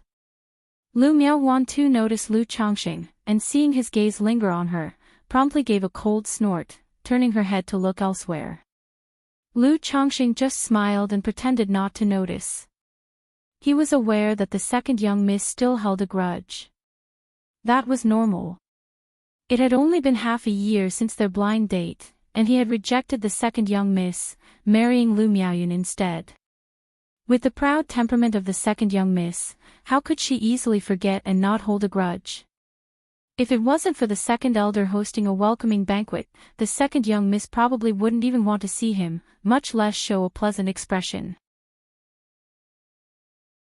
However, seeing Lu Miaoge and Lu Miaohuan, the sisters similar in appearance and figure, standing side by side made Lu Changsheng's mind wander, thinking what the eldest miss might look if she dressed alike. Or perhaps, the 2 sisters, one in white, the other in black. Lu Chongqing dared not entertain the thought any further, immediately suppressing the wild horse of his mind. It was far too exciting, not to be pondered further. If family head Lu Yuanding knew he was entertaining thoughts about his 2 daughters, he might just cleave him with a sword. Second elder, he greeted as he bowed to the second elder. Chongqing, let me introduce you to. The second elder naturally saw Lu Miaohuan's small gesture but said nothing.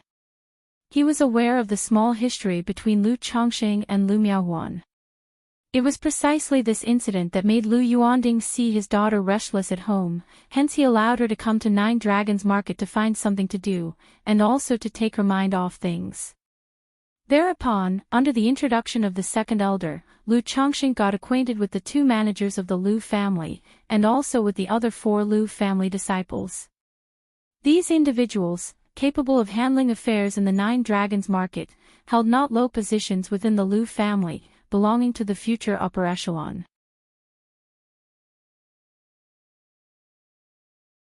Chapter 78, Meeting the Second Miss Again, Qinggu takes you to read books and taste tea. Aside from Lu Miaohuan, who held a grudge and did not give Lu Chongqing a warm reception, the others were all quite enthusiastic. After all, love and hatred never come without reason. Lu Chongqing was easygoing, never offending anyone, and as a middle-grade talisman master, naturally, they were willing to be on good terms with him. Especially since these few were aware of Lu Changsheng's talent for talisman making, and the Lu family had always been encouraging Lu Changxing to fully integrate. They were naturally more inclined to foster good relations with Lu Changxing and would not do anything to offend him. Thus, Lu Changxing became acquainted with them. Well-fed and in high spirits, everyone left the event. A young man named Lu Miaoqing slung his arm over Lu Changsheng's shoulder and said as if they were old friends, "Changxing, since it's your first time out and about, as your host, Brother Cheng will take you to read books and taste tea tomorrow." Read books and taste tea. Lu Changxing was stunned. That's right, this tea house is very good, with many famous teas and all kinds of books. Just yesterday, a batch of new teas and books arrived. You won't be disappointed, Lu Miaoqing said with a meaningful look. Brother Cheng, this reading books, tasting tea, is it legitimate? Lu Changxing asked with a strange tone in his voice, sensing something off. Lu Miaoqing glanced around and lowered his voice. Don't worry, would I take you to a reputable place? How about it, shall we broaden our horizons tomorrow?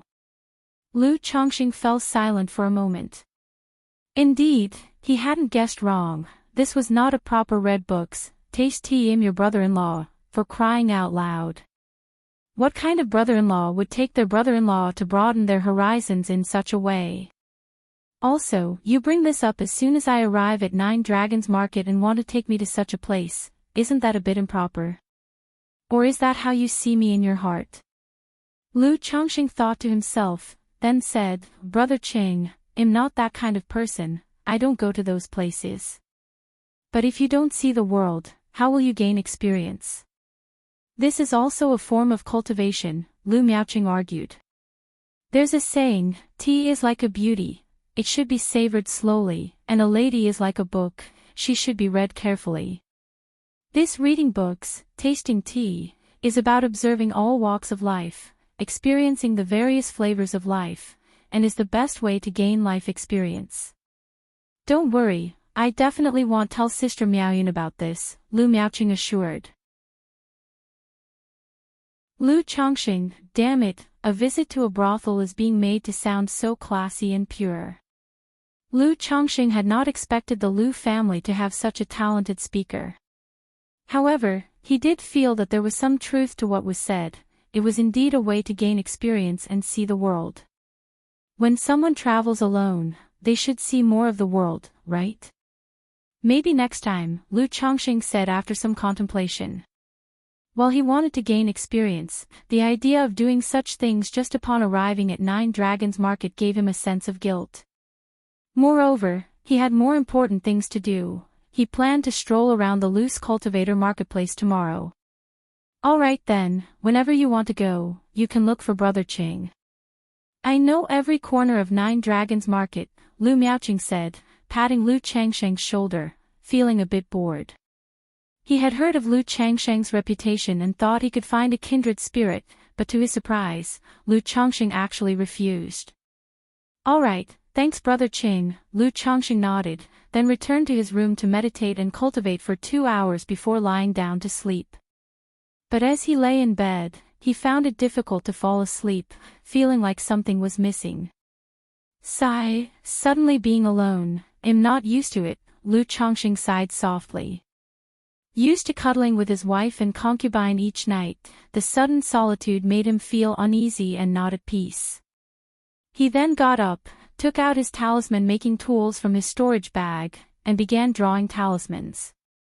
After creating 3 middle-grade talismans, he felt a sense of mental fatigue and took a sip of white jade 100 flowers wine before lying back down and gradually falling asleep.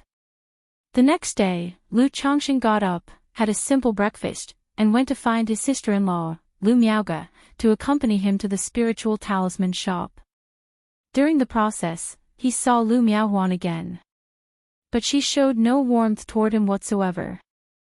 Although she was chatting with her sister, Lu Miaoga, the moment she saw him come over, she immediately let out an icy snort, her face full of disdain. Huan just has that temperament, she doesn't mean any harm, don't take it to heart, Lu Miaoga said, her face showing a hint of apology. Last night, Lu Miaohuan had come to ask her why Lu Changxing had come to Nine Dragons Market. She hadn't hidden anything and had told her sister about the fourth elder's plans to hand over the shop for Lu Chongqing to manage. After hearing about the matter, Lu Miaohuan, despite her cold and disdainful remarks about Lu Chongqing and his ability to manage the shop, was certain he would succeed. But she who knew her younger sister's personality very well understood. The more she acted like this, the more it indicated her sister was actually concerned about Lu Chongqing. If Lu Miaohuan wasn't concerned about Lu Chongqing, she wouldn't have acted this way at all. Reflecting on this made her let out a small sigh. If Lu Chongqing were just an ordinary cultivator, in time, her sister might gradually forget and not dwell on it. But the problem was, Lu Chongqing was no ordinary cultivator. Not only was he handsome, but he also had an exceptional talent in the talisman path, unparalleled and leading the rest by far. With time, he would become a first-grade middle-grade talisman master, a first-grade top-level talisman master, and even a second-grade talisman master. Now, Lu Chongqing had come to Nine Dragons Market and met with her sister. Under these circumstances, her sister would constantly have this matter and Lu Chongqing on her mind, which would gradually foster a delicate and dangerous sentiment. But when it came to this kind of issue, she didn't know how to advise her sister. Because Lu Miaohuan didn't like being preached to and might even react defiantly. It's fine, the second miss is straightforward, why would I mind? Besides, it was my fault to begin with. Lu Chongqing said, shaking his head slightly. He wasn't particularly concerned about Lu Miaohuan's attitude. After all, during the matchmaking encounter, he really did regale her with a bunch of flattery and praise. When she finally agreed, he turned her down, which would understandably vex anyone. Especially given Lu Miaohuan's proud and haughty nature as a young lady. Moreover, Lu Chongqing felt that he might have a bit of a bias for good looks. He tended to be more forgiving towards attractive women. As the two walked and chatted, they arrived at the spiritual talisman shop. Lu Chongqing told Lu Miaoge that if there was nothing else happening today, he would like to go out and browse around. Upon hearing this, Lu Miaoge fell silent for a moment, then said, "You usually spend little time with Miaoqing, don't follow him to unseemly places." Lu Chongqing was initially startled upon hearing this, slightly confused, then he couldn't help but curse inwardly. Damn, how bad can Brother Cheng's reputation be? Lu Miaoqing had just slapped him on the shoulder yesterday and exchanged a few words with him. And now, when he mentioned wanting to go out for a stroll, Lu Miaoge suspected that he was planning to go to the tea house with Lu Miaoqing. This left Lu Chongqing at a loss for words. He even had the strange impression he might be caught by his wife while visiting a courtesan's quarters.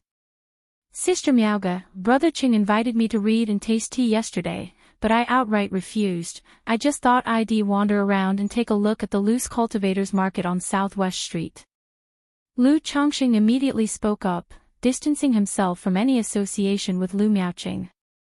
He truly hadn't anticipated that the latter's reputation could be so tarnished. "Okay, I'm here at the shop, you go ahead, why not let Li Shi or Wang Wu accompany you? They are very familiar with the marketplace," Lu Miaoge advised without much ado, nodding slightly. "No need, I'll just wander around by myself," Lu Chongqing waved his hand, indicating it wasn't necessary. He still vividly remembered the way Li Shi and Wang Wu looked at him the day before. So, he didn't want to interact too much and distract his employees from their work. "Alright, just be sure to come back before dark. Do you have a transmission talisman with you? If you get lost, you can message me." There are also many guides in the marketplace who specialize in showing people around and directing them to shops. "If you want to buy something, you could hire a guide," Lu Miaoge spoke in a soft voice, as if advising Lu Chongqing like an elder would. Lu Chongqing suddenly felt as if Lu Miaoge was turning into the fourth elder before his eyes, treating him as if he were a child who hadn't experienced the world. Keep in mind, he was the father of 30 children, after all. However, he knew that Lu Miaoge was treating him like a brother or something similar. "Alright, don't worry, Sister Miaoge, Lu Chongqing said with a smile, waving his hand. He felt in his heart that if Lu Miaoge truly saw him as a brother, it would make it even more difficult for those feelings to change.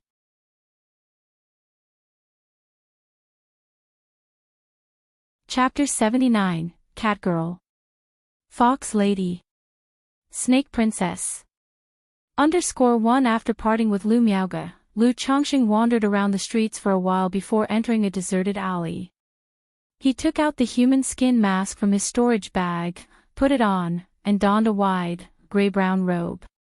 He poured some pre-prepared liquid onto his palm and smeared it over his hands and neck, making his skin appear less fair. In an instant, his handsome and dashing appearance changed into that of an ordinary-looking youth with dark skin. Still, his stature remained tall and slender. This was a basic disguise technique he had learned from Li Feiyu. It wasn't very sophisticated, but it was sufficient for his needs. Then, Lu Chongqing took out a talisman from his storage bag and used it on himself, causing his spiritual power aura to retract. A middle-grade aura concealment talisman. Its effects were the same as the aura concealment technique. But it was several times more effective than the aura concealment technique that Lu Chongqing had just started to learn. Unless it was an energy refinement late-stage cultivator using the spiritual eye technique, they wouldn't be able to perceive his cultivation level. This was also why Lu Chongqing usually didn't spend too much time and energy on cultivating spells. For one thing, it was too time-consuming and effort-intensive. On the other hand, many times, talismans could be used as a substitute. Sigh, sometimes being handsome is also a kind of trouble, he sighed, stepping out of the alley. Lu Changsheng's good looks and exceptional aura made him very memorable, which could be problematic. If he were to sell talismans and later be recognized as the owner of the Lu family spiritual talisman shop, it would be awkward to explain. So, it was better to change his appearance and conceal his aura, making him look more ordinary. Although this disguise technique was very basic and even a bit rough, and some people might recognize the disguise, as long as no one saw his true face or remembered him, it should suffice. Having left the alley, Lu Chongqing made his way to the entrance of a street. He saw several youngsters squatting there, looking around with signs that read guide. Before he could approach, one of the youngsters came up to him enthusiastically, saying, "Senior, do you need a guide? I grew up in 9 Dragons Market and am very familiar with every area. Whatever you want to know or purchase, I have all the details," the youngster spoke with enthusiasm. Although Lu Chongqing had disguised himself and concealed his aura, making him look just like an ordinary person, these youths, who made their living in 9 Dragons Market as guides, naturally had a certain insight. They could tell at a glance that Lu Chongqing was interested in hiring a guide. Even if he wasn't interested, at most, it would just be one wasted question, no loss at all. "How much do you charge for your services?" Lu Chongqing nodded and asked. "Senior, I only charge 1 spirit stone for a day," the youth immediately replied. A spirit stone weighs 10 liang. After the spiritual energy inside is consumed, the weight will become lighter. During the mining of spirit stones, there will also be some broken fragments known as spirit stone shards. These units of spirit stones are seldom used by cultivators. They are relatively common only in marketplaces like this one. "Okay, then take me around. You have change for spirit stones, right?" Lu Chongqing asked upon hearing this and took out a spirit stone he had previously used that weighed around 4 or 5 liang. The youth showed a hint of regret in his eyes but immediately responded enthusiastically, "Yes, I do." After taking and examining the spirit stone, weighing it briefly, he then took out 2 spirit stone shards and handed them to Lu Chongqing. The youth then said, "Senior, may I know what you are looking to buy or learn about?" "Take me to the stalls where they trade," Lu Chongqing said. "The trading stalls are on Southwest Street." "This way, please, senior. It's about a half-hour's walk from here to Southwest Street. If you have anything specific you wish to purchase, you can also tell me." I know of quite a few shops where the quality of the items is guaranteed, the youngster continued. As guides, the real money was in taking cultivators to spend in shops. Is there any shop in the marketplace that sells rare treasures and exotic goods? Inquired Lu Chongqing. If senior wishes to purchase rare treasures and exotic goods, you can go to Qingyun Commerce Guild and Myriad Treasures Pavilion. Not only are their prices reasonable and their selection vast, but the quality is also guaranteed. If senior wants to spend a little less money, I also know quite a few shops selling rare treasures and exotic goods with guaranteed quality that I can take you to, the youngster said immediately. Even though he wanted to earn money by bringing customers to shops, he wouldn't blindly lead others astray. He couldn't afford to deceive people. After all, he was just a mortal. If he dared to deceive a cultivator and was found out, it would mean certain death. What if I want to sell some talismans? Are there any shops that will buy them? Lu Chongqing asked in an even tone. Hearing that Lu Chongqing wanted to sell talismans, the youth immediately realized that Lu Chongqing might be a talisman master. However, as a guide, he naturally wouldn't inquire further. His job was to provide information. He promptly said with respect, "Senior, most of the spiritual talisman shops in Nine Dragons Market will buy talismans. Then, are there any well-reputed talisman shops in the marketplace?" Continued Lu Chongqing.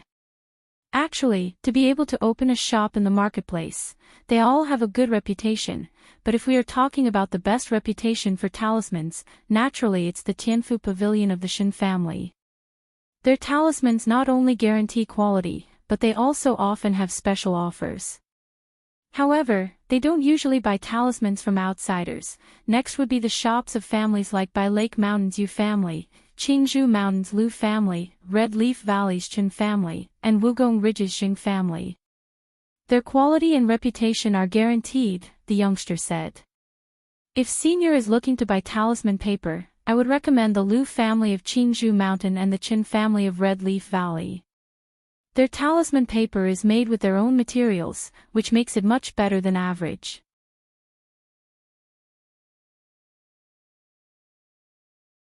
Chapter 80, Catgirl. Fox Lady. Snake Princess. The youth spoke incessantly. Upon hearing Qingzhou Lu's spiritual talisman shop, Lu Chongqing nodded slightly. He knew that what the young man said was quite credible, and it was almost the same as what he had learned yesterday from Zhang Shan's account of the shop. White Jade Tower. At that moment, Lu Chongqing saw a quaint and ancient-looking pagod-like building not far away. The sign on the building bore the three characters White Jade Tower, reminding him that Hong Yi had mentioned spending a considerable price to buy his two favored maids, Jiu'er and Shu'er, from there. Seeing Lu Changsheng's gaze toward the White Jade Tower, the youth immediately spoke, "Senior, White Jade Tower specializes in matching matrimonial alliances, introducing wives and concubines, and selling maids.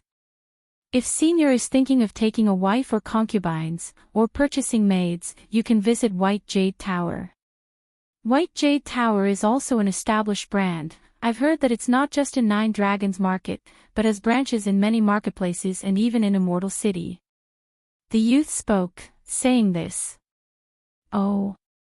Lu Changsheng's eyebrows raised on hearing this. He couldn't help but wonder internally if the White Jade Tower, where Hong Yi had purchased Jiu'er and Shu'er, and this White Jade Tower were the same establishment. Just different branches. Then the business of this White Jade Tower was indeed quite extensive. The next time he received a letter from Hong Yi, he could ask if it was the same White Jade Tower. Does White Jade Tower have any wives, concubines, or maids with a spiritual root? Lu Chongqing inquired. He naturally wouldn't forget about searching for a fairy. After all matters are but passing clouds, and only taking wives, concubines, and bearing children is the true path. He was quite satisfied with Jiu'er and Shu'er, whom Hong Yi had gifted him. If he could use money to buy obedient and sensible maids with spiritual root, that would be the best outcome. Of course, there are some with spiritual roots available, but they are a minority. most are just exceptionally beautiful and have a gracious temperament, either descendants of cultivators or ordinary humans, the youth replied. I've heard that inside White Jade Tower, there are not only women from the human race, but also those from other races and the demon race, although I am not too clear about the specifics and the prices. If Senior is interested, you could go in for more information. The youth spoke again. Not only the human race, but also other races and the demon race. Lu Chongqing knew that the two girls Joer and Shuei sent by Hong Yi were from other races. Now hearing that there were also demon race girls, he instantly thought of creatures like cat girls, fox women, and snake maidens. Lu Chongqing gave a nod, not asking further, and kept the White Jade Tower in his mind. He planned to come back later to take a look and get more information. After all, the women in such a place would likely have hard lives. If he had the ability to help them, he would, saving whoever he could. It would be like saving a life, better than building a 7-tiered pagoda. Thus, Lu Chongqing chatted casually with the youth as they walked, gathering various information about the marketplace. The pair finally reached Southwest Street where the loose cultivators set up their stalls for trading. Senior, ahead is Southwest Street, where the loose cultivators freely trade. If you wish to set up a stall, you need to pay a spirit stone for the management fee at the fee collection booth up ahead, the youth told Lu Chongqing. Lu Chongqing nodded, thinking to himself that this Nine Dragons market really did charge for everything. Even setting up a stall required a payment of a spirit stone as a management fee. He arrived at the entrance of Southwest Street, and immediately saw a street lined with lanterns, with neatly organized stalls on both sides. The throngs of people in the middle, bustling like a market in the secular world, with relentless hawking much livelier than the streets he had passed earlier. That will do, your task is completed. There's no need to follow me anymore, I'll wander around by myself, Lu Chongqing said, waving his hand dismissively at the youth. Yes, I take my leave, and I wish Senior great luck and success, that all your wishes come true, and that fortune descends upon you, bringing prosperous and flourishing cultivation, the youth said, bowing and reciting a litany of well wishes. Lu Chongqing, unfazed by these blessings, showed no inclination of giving a tip and continued walking into the street. Seeing this, the youth wasn't disappointed. After all, wealthy patrons were few and far between, and it was rare to encounter even a few in a year. Lu Chongqing didn't rush to sell talismans. Instead, he decided to take a look around first, to see if there was anything he needed or found interesting, and to understand the local prices. Second-hand vestment robes for sale, practically new and without patches. Red-striped tiger meat, tender and fresh, just slaughtered last night. 10-year-old black truffles, 3 spirit stones per pound, a deal of 10 spirit stones for 3 pounds. Brother, need elixir medicines. Freshly concocted ascension elixirs here, pop one and all worldly troubles will melt away. Each stall was actively advertising their wares. Lu Chongqing followed the flow of people, examining each stall in turn. The variety of items for sale was remarkably diverse. It was a far cry from the standards of the market at Bullhead Mountain, vastly superior in the quality of goods on offer. Most of the items were spiritual objects used by cultivators. And thinking about it made sense. After all, if one had to pay a spirit stone just to secure a stall, then selling junk wouldn't earn back even the cost of the stall fee. Lu Chongqing examined the goods in great detail, directly purchasing any materials suitable for cultivating the 100 Refinements treasure body technique. Because he was cultivating the 100 Refinements treasure body technique, he could roughly sense the quality of the spiritual materials, so he wasn't likely to be swindled. As for stumbling upon an incredible bargain, that was almost non-existent, not to mention the low odds, because to use the 100 Refinements treasure body technique to sense the quality of spiritual materials, he needed to touch them. Merely looking wouldn't reveal anything, he didn't have the eye for it. He hadn't even finished browsing half the street when Lu Chongqing had already spent half of his spirit stones, all used for purchasing spiritual materials for cultivating the 100 refinements treasure body technique.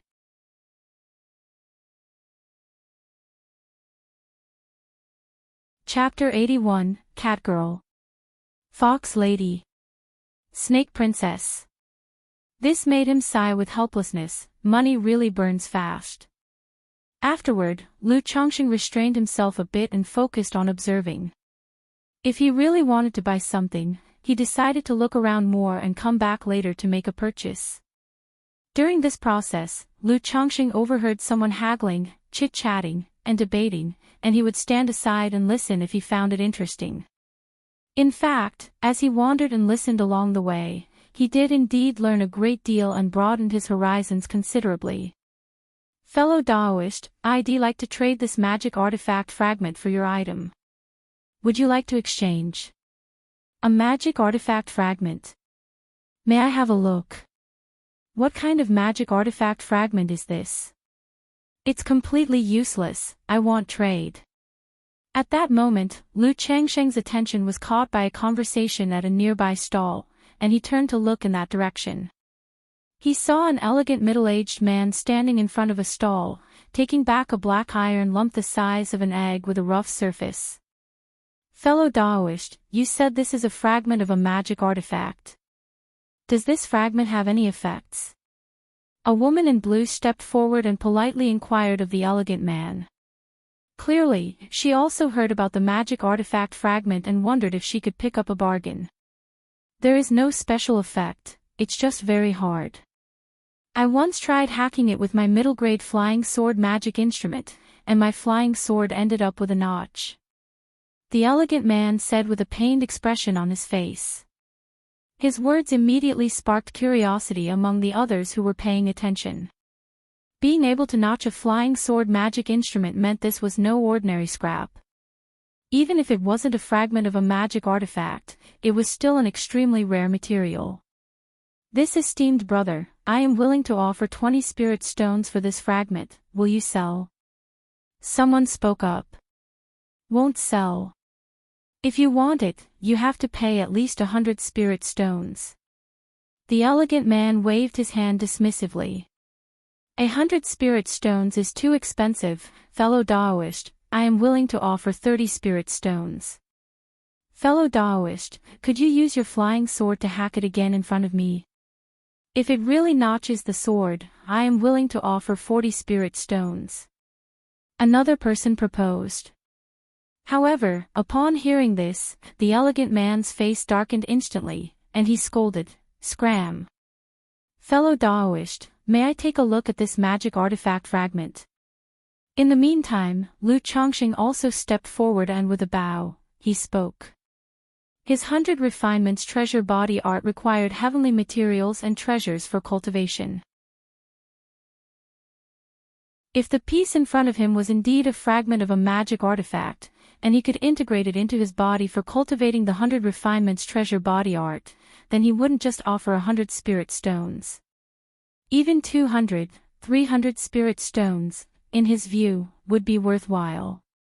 Even if it wasn't a magic artifact fragment, but some kind of heavenly material or treasure, it would still be beneficial for him. 100 spirit stones, not a single spirit stone less. The elegant man handed over the lumpy black iron piece to Lu Chongqing. Lu Chongqing took the piece, which was cool to the touch and somewhat heavy, weighing at least 20 or 30 pounds. This heaviness of such a small lump of iron also indicated it was out of the ordinary.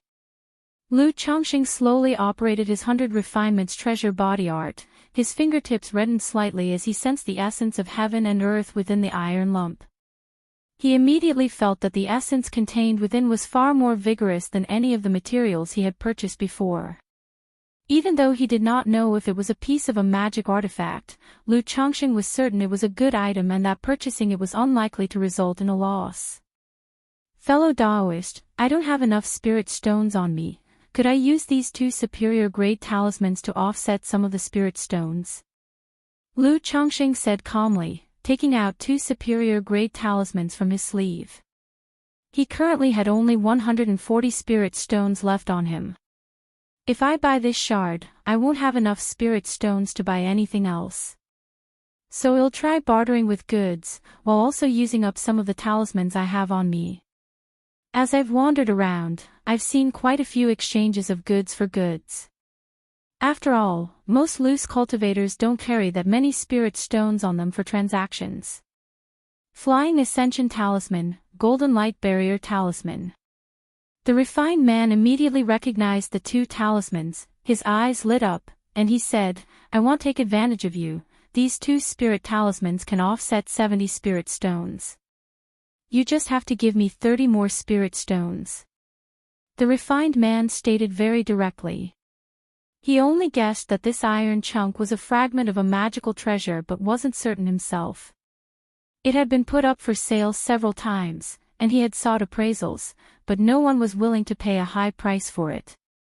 Otherwise, he wouldn't have asked for only 100 spirit stones. Seeing that Lu Chongqing was interested, he was of course very willing to sell. Alright, but I'd like to see the notch on this iron chunk that you said was chopped by flying swords. If it's true, I'll make the deal immediately, Lu Chongqing spoke. The prices for these two talismans were roughly 30 spirit stones each, and the other party was indeed sincere.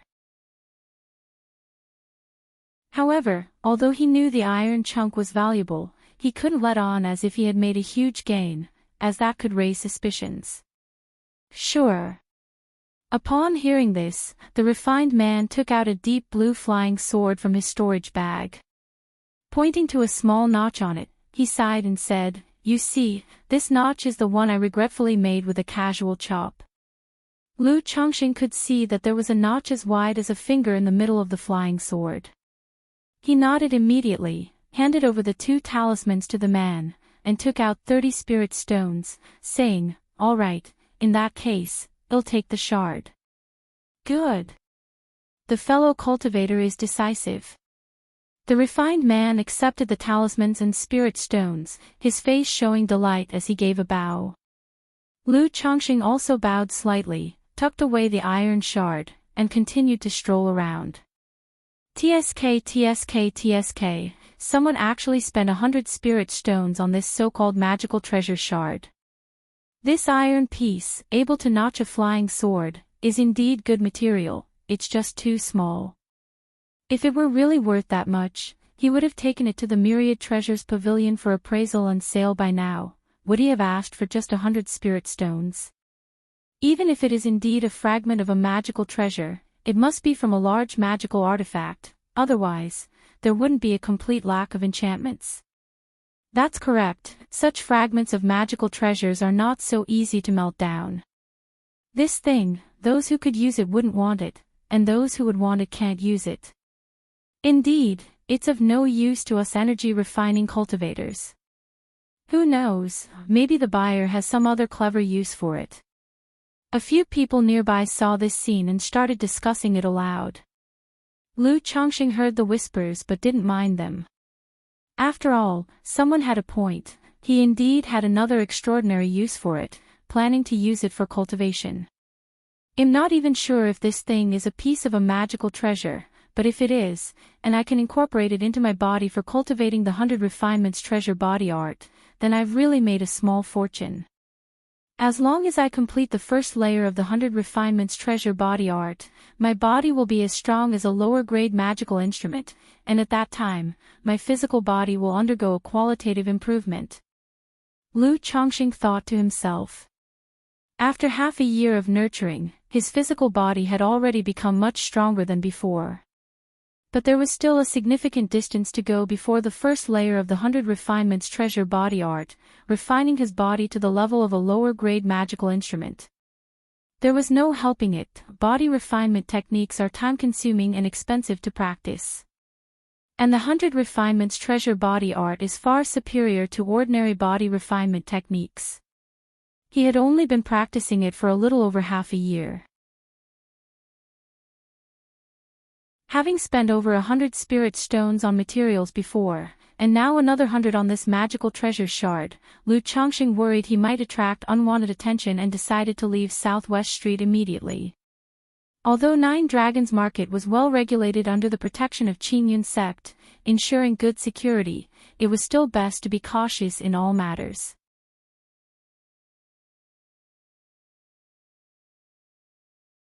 Chapter 82, Young Master, are you here for pleasure? _1 Leaving Southwest Street, Lu Chongqing did not head straight back. Instead, he found an inn on a nearby street and spent a spirit stone to rent a room. Once in the room, Lu Chongqing took out a middle-grade purification talisman from his storage bag and used it on himself. Cultivators have a multitude of spells and techniques at their disposal, many of which can leave behind marks on others for tracking purposes.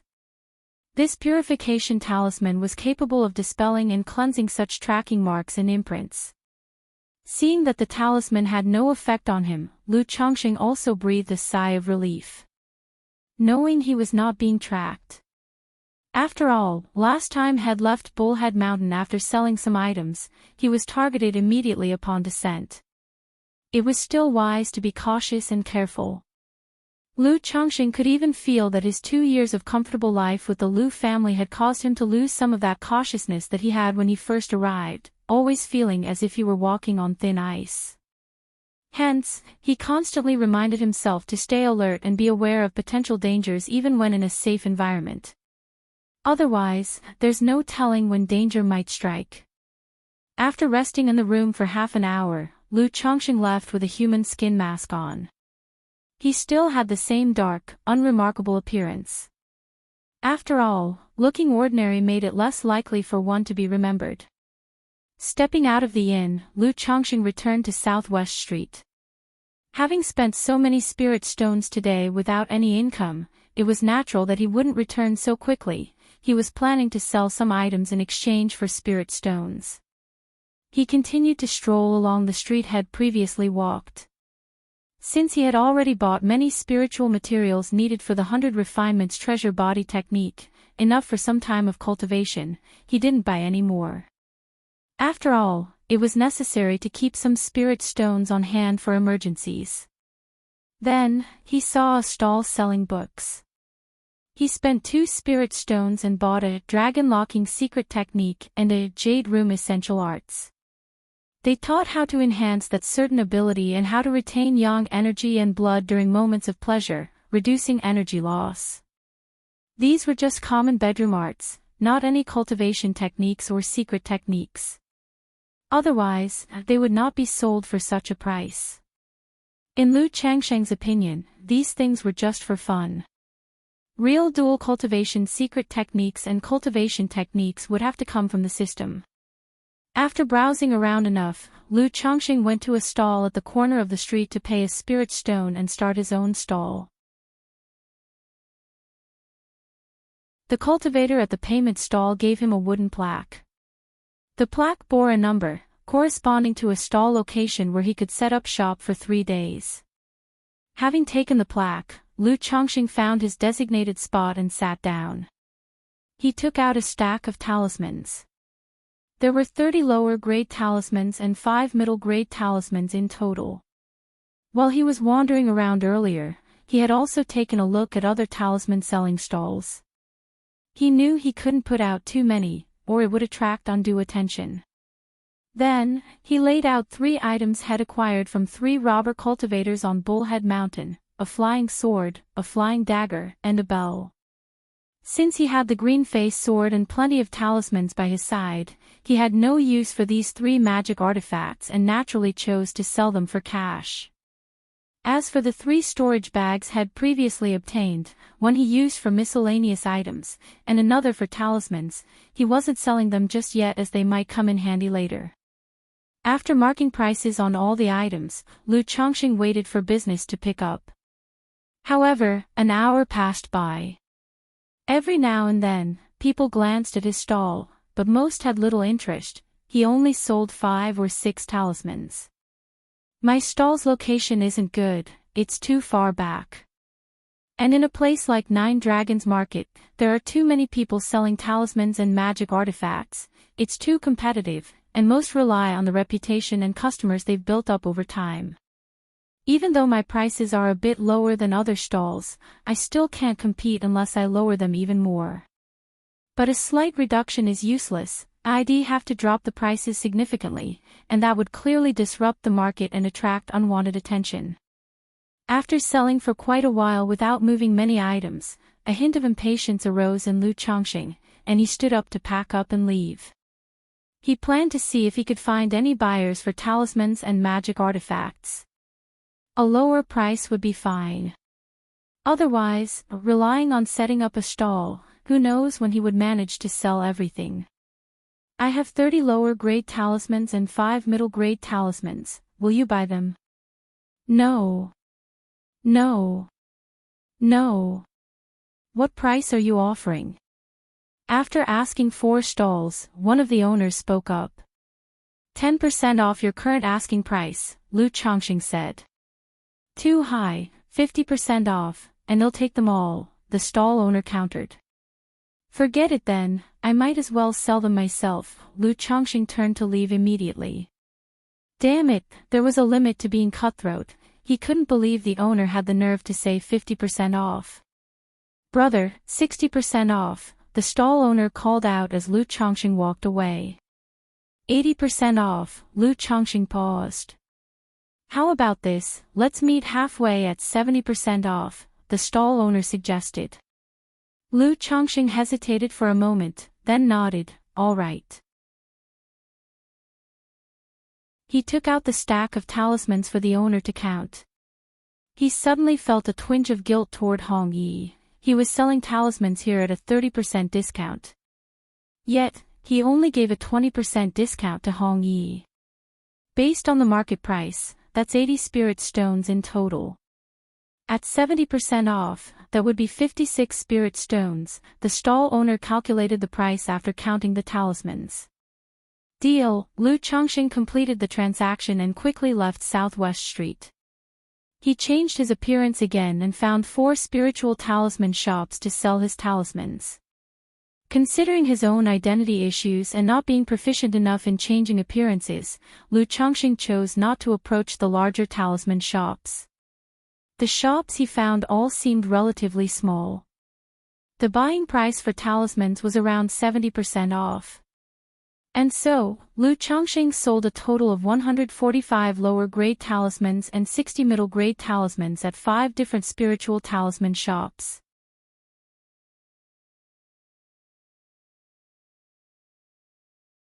Chapter 83, Young Master, are you here for pleasure? In total, I've gathered 366 spirit stones. After walking out of the last spiritual talisman shop, Lu Chongqing didn't continue selling. It's the same old saying, there's plenty of time, so it pays to be a little more cautious. With over 400 spirit stones on hand, that should suffice for quite a while. Besides, I only had a total of 5 human skin masks on me. And with this move, they're all used up. After leaving the last spiritual talisman shop, Lu Chongqing didn't bother changing his clothes and went straight to a nearby magic artifact shop to ask if they were buying artifacts. Upon hearing that they were, Lu Chongqing took out 3 magic artifacts. Although these 3 magic artifacts seem intact, they have obviously been used for a long time and have clear defects. They might break while being used. If friend wishes to sell them, our shop is willing to purchase each for 30 spirit stones. The shopkeeper of the magic artifact shop inspected the 3 magic artifacts that Lu Chongqing had and then quoted him a price. What a rip-off. Upon hearing this, Lu Chongqing couldn't help but mutter this sentiment in his heart. He had examined the 3 magic artifacts thoroughly himself. All one could say was that the 3 robber cultivators from Bullhead Mountain had been extremely careful with their artifacts, and there were no damages. To describe them as 90% new would not be an exaggeration. Yet the initial offer was only 30 spirit stones each. Then forget it, the lowest he'll go for the 3 pieces is 120 spirit stones. Lu Chongqing shook his head, stated his bottom line, and pretended to walk away. That's too high, 120 spirit stones is too much. How about 100 stones? Well, take all 3 for 100, the shopkeeper said, seeing Lu Changsheng's actions. 1 step, 2 steps, wandering steps. Seeing Lu Changsheng about to walk out the door, he added, 110, truly the lowest price. You won't find a better deal elsewhere. But as Lu Changsheng actually started to leave, the shopkeeper immediately went out and called, 115 spirit stones. Deal. Hearing this, Lu Changsheng felt it was close enough to his expectations, tough it was acceptable, and stopped in his tracks. He exchanged the 3 magic artifacts for 115 spirit stones. At that moment, Lu Changsheng noticed a pair of azure boots in the shop that matched his magical robe quite well. Pointing at the boots, he asked, "Shopkeeper, what kind of magic boots are these? What effects do they have?" These boots are a middle-grade magic artifact, crafted using the fur of a green-winged wolf demon beast. They come with 6 major effects: size adjustment to fit, dust avoidance, self-concealment, light body, stepping over waves, and the wind control skill, the shopkeeper promptly explained. Middle-grade magic artifact. Lu Changsheng gave a slight nod as he asked, "May I try them on?" "Of course, you can," the shopkeeper replied with a smile. He took out the magic boots from the counter to let Lu Changsheng try them on. The boots weren't heavy, quite thin and soft, and lined with fine fur inside. Upon putting them on, Lu Changsheng's initial feeling was of utmost comfort, softness as if they were barely there, and it seemed as if his whole body had become much lighter. That was the weight lightening effect of the boots. It was as if he had a permanent light body skill acting on him. As for stepping over waves and the wind control skill, when activated, they would allow him to move swiftly over water and greatly enhance his wind control skill, respectively. "How much for this pair of boots?" Lu Changsheng inquired. He was quite satisfied with these boots, not just in terms of style and effect but also due to their comfort. If he were to encounter trouble in the future, these boots would allow him to make a quicker escape. "This is also the first sale of the day for our shop. The original price was 210 spirit stones, but since we just did business with you, friend, it will be 200 stones for you," the shopkeeper stated. "That's too expensive. A normal middle-grade magic artifact goes for just 150 spirit stones. Would you sell for 140? Lu Changsheng went straight into bargaining. Just now, when he offered his 3 artifacts, the other party's opening bid was 30 spirit stones each. It was obvious there was a lot of room for negotiation. And besides, forget about his previous lives' purchasing experiences, just from his most recent rounds of shopping, he knew well that bargaining was essential. If you agree too readily to what the seller says, they might even talk behind your back and consider you a sucker. That's too low. Not only is this pair of boots made from the pelt of a green-winged wolf, it also contains spiritual silkworm thread. The craftsmanship, dyeing, and embroidery of the magic circles are all extremely meticulous. If friend is interested, I can go as low as 195 spirit stones, the shopkeeper recounted a litany of features and made a counteroffer. Eventually, after some haggling, Lu Changsheng managed to get the boots for 160 spirit stones. After purchasing the boots, Lu Changsheng took another look around the shop, to see if there were any artifacts suited for his use. He felt his means were too limited and that he needed to arm himself with more methods of self-protection.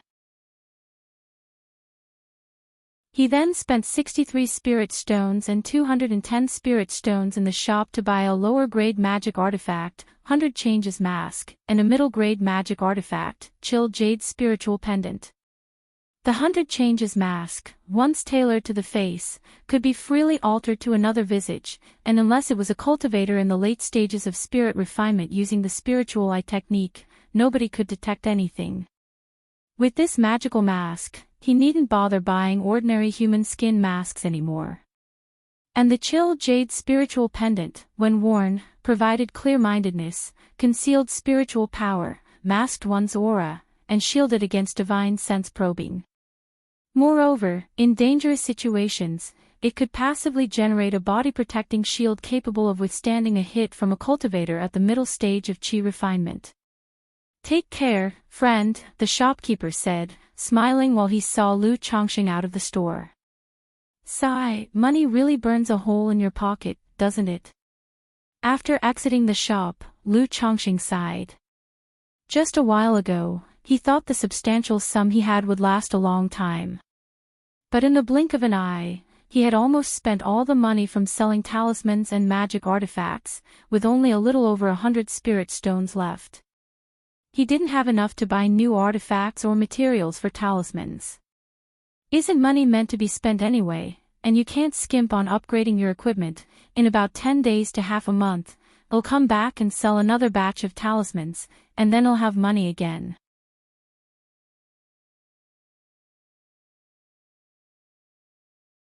Chapter 84, Young Master, are you here for pleasure?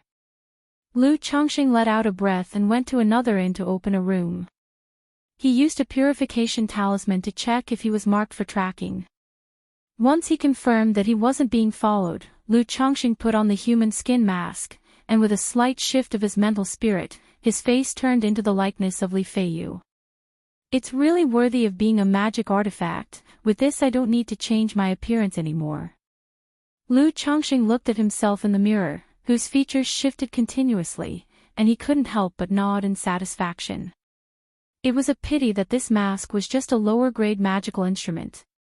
The changes in appearance, once scrutinized by a cultivator at the energy refinement late stage using the spiritual eye technique, would reveal some inconsistencies. However, it didn't matter. At that time he could just wear another human skin mask. After all, as long as his real face couldn't be recognized, it was fine. After all, with a lower-grade magical instrument, what else would one need a bicycle for? Lu Chongqing used the human skin mask to transform into an ordinary face and walked out of the inn. Then he turned left and right, returning to his own face in an alleyway. He was dressed in a Qingzhou embroidered robe with green wind boots, handsome and elegant as if a graceful pine was charming the wind. Just as Lu Chongqing was about to leave the alley, a voluptuous woman walked out of a small courtyard nearby, wearing only a thin, pink gauze garment that accentuated her curves, revealing creamy white fragrant shoulders. Upon seeing Lu Chongqing, her eyes lit up, and she couldn't help but smile coquettishly, saying softly, "Is the young master here to seek pleasure?" Lu Chongqing's face was full of question marks. "Since the young master is here, why not come in and experience it for yourself? For just 5 spirit stones, this slave can give the young master the ultimate pleasure," the woman said in a tender voice, her seductive eyes like silk, reaching out her fair, jade-like hand to pull Lu Chongqing, giving him a tingling sensation as if he had been electrocuted. Particularly the bewitching, musk-like fragrance emanating from her body was highly seductive, making one's heart restless and desiring to lose oneself in the land of beautiful women. At the same time, the cold jade spiritual amulet worn on Lu Chongqing's chest produced a clear spiritual energy that suppressed the restlessness he was feeling. Bewitching technique. Lu Chongqing immediately became wary, realizing the woman in front of him was using a bewitching technique on him. He hastily stepped back, shaking his head and saying, "I'm sorry, I'm just passing by." Today, this slave is very fond of the young master. For just 2 spirit stones, I can be at the young master's. The woman continued to speak, her lovely and charming face taking on a pitiable look. It made one irresistible not to feel pity and the urge to indulge in her and ravish her. Upon hearing her words, Lu Chongqing repeatedly chanted Namo Amitabha Buddha in his heart, folded his hands, and quickly left. "Young master, at least for today, this slave won't take your spirit stones," the woman called out in a soft voice again. However, Lu Chongqing didn't turn back and quickly walked out of the alley, leaving the woman with a somewhat ugly expression on her face. She cursed resentfully, oblivious to what's good for him, as if being handsome is such a big deal. Then she turned and went back into her courtyard. Phew! Lu Chongqing walked out of the alley and exhaled a long breath. He felt no hint of longing, only relief at the close call. I had thought myself battle-hardened, weathered through numerous trials, with a resolve as firm as steel, never to be easily swayed by the charms of a woman, yet I hadn't expected the power of a bewitching technique to be so formidable. The female cultivator just now should not have had a very high cultivation level, just middle stage to late chi refinement. Nevertheless, in such a situation, I actually felt enchanted. If it were a cultivator of great cultivation level or one adept in bewitching techniques, it would truly be an unstoppable defense. Lu Chongqing couldn't help but inwardly remark. The woman he had just met was indeed good-looking, with a very seductive figure, but that alone wouldn't have affected him so much. Yet as she approached, her words and actions made his heart restless and eager to plunge into desire. Strength, it's the increase of strength that is the true path. Lu Chongqing took a deep breath and silently thought to himself. If he really encountered a powerful bewitching technique or other unpreventable tactics, even with a body full of talismans and possessing talisman treasures, he might be unable to use them. I mustn't wander carelessly in these alleys in the future. One never knows when danger might strike. Lu Chongqing shook his head and walked towards the spiritual talisman shop. He planned to keep to the more crowded streets from now on. The Nine Dragons Market was known for its good public order, but that did not mean it was entirely devoid of hazards. Accidents would happen from time to time, and in these deserted alleys, there might lurk heretic cultivators or robber cultivators. On his way back to the spiritual talisman shop, Lu Chongqing passed White Jade Tower and involuntarily paused. Then, eyeing the White Jade Tower before him, his gaze narrowed, and he strode in. After all, one mustn't stop taking wives, concubines, and fathering children. That was his foundation for settling down and establishing himself in this world. If one could simply buy maids or concubines with a spiritual root, it would naturally be the best option. Otherwise, if left to his own devices to find them, it would be difficult. This difficulty did not solely refer to the challenges of taking multiple wives or concubines. Lu Chongqing knew that with his current circumstances, marrying a few more fairies with spiritual roots would not pose an issue. But after taking a wife or concubine, investing the time, effort, and emotion into having children with them was substantial. Even now, with his several wives and concubines, Lu Chongqing could already feel the limitations of his time and attention. He could not possibly care for each and every one equally. If these matters could be settled with money, relatively speaking, he wouldn't need to invest so much emotion and effort. The interior of the White Jade Tower was spacious and elegantly furnished, set up with simple yet refined seats, where 7 or 8 young ladies in uniform red dresses stood. Inside the hall, 2 young women in red dresses were explaining something to 2 cultivators who appeared to be customers. What would the young master like to know about? Do you wish to take a wife or concubine or to purchase a maid? Let me introduce you to our services. At that moment, a woman in a red dress saw Lu Chongqing, approached with a beaming smile, and spoke. Do you have maids or concubines with a spiritual root here? Lu Chongqing asked directly. The woman in the red dress was momentarily stunned. After carefully observing Lu Chongqing's appearance and demeanor, and verifying that he was not joking, her smile grew even deeper. Knowing that Lu Chongqing was a potentially significant customer, she promptly led him to the second floor. The furnishings on the second floor differed from the main hall below, divided into many private rooms. The woman in the red dress led Lu Chongqing to a room and knocked on the door. Come in. A languorous and tantalizing voice came from within, soul-stirring and causing anyone who heard it to tremble slightly in their spirit.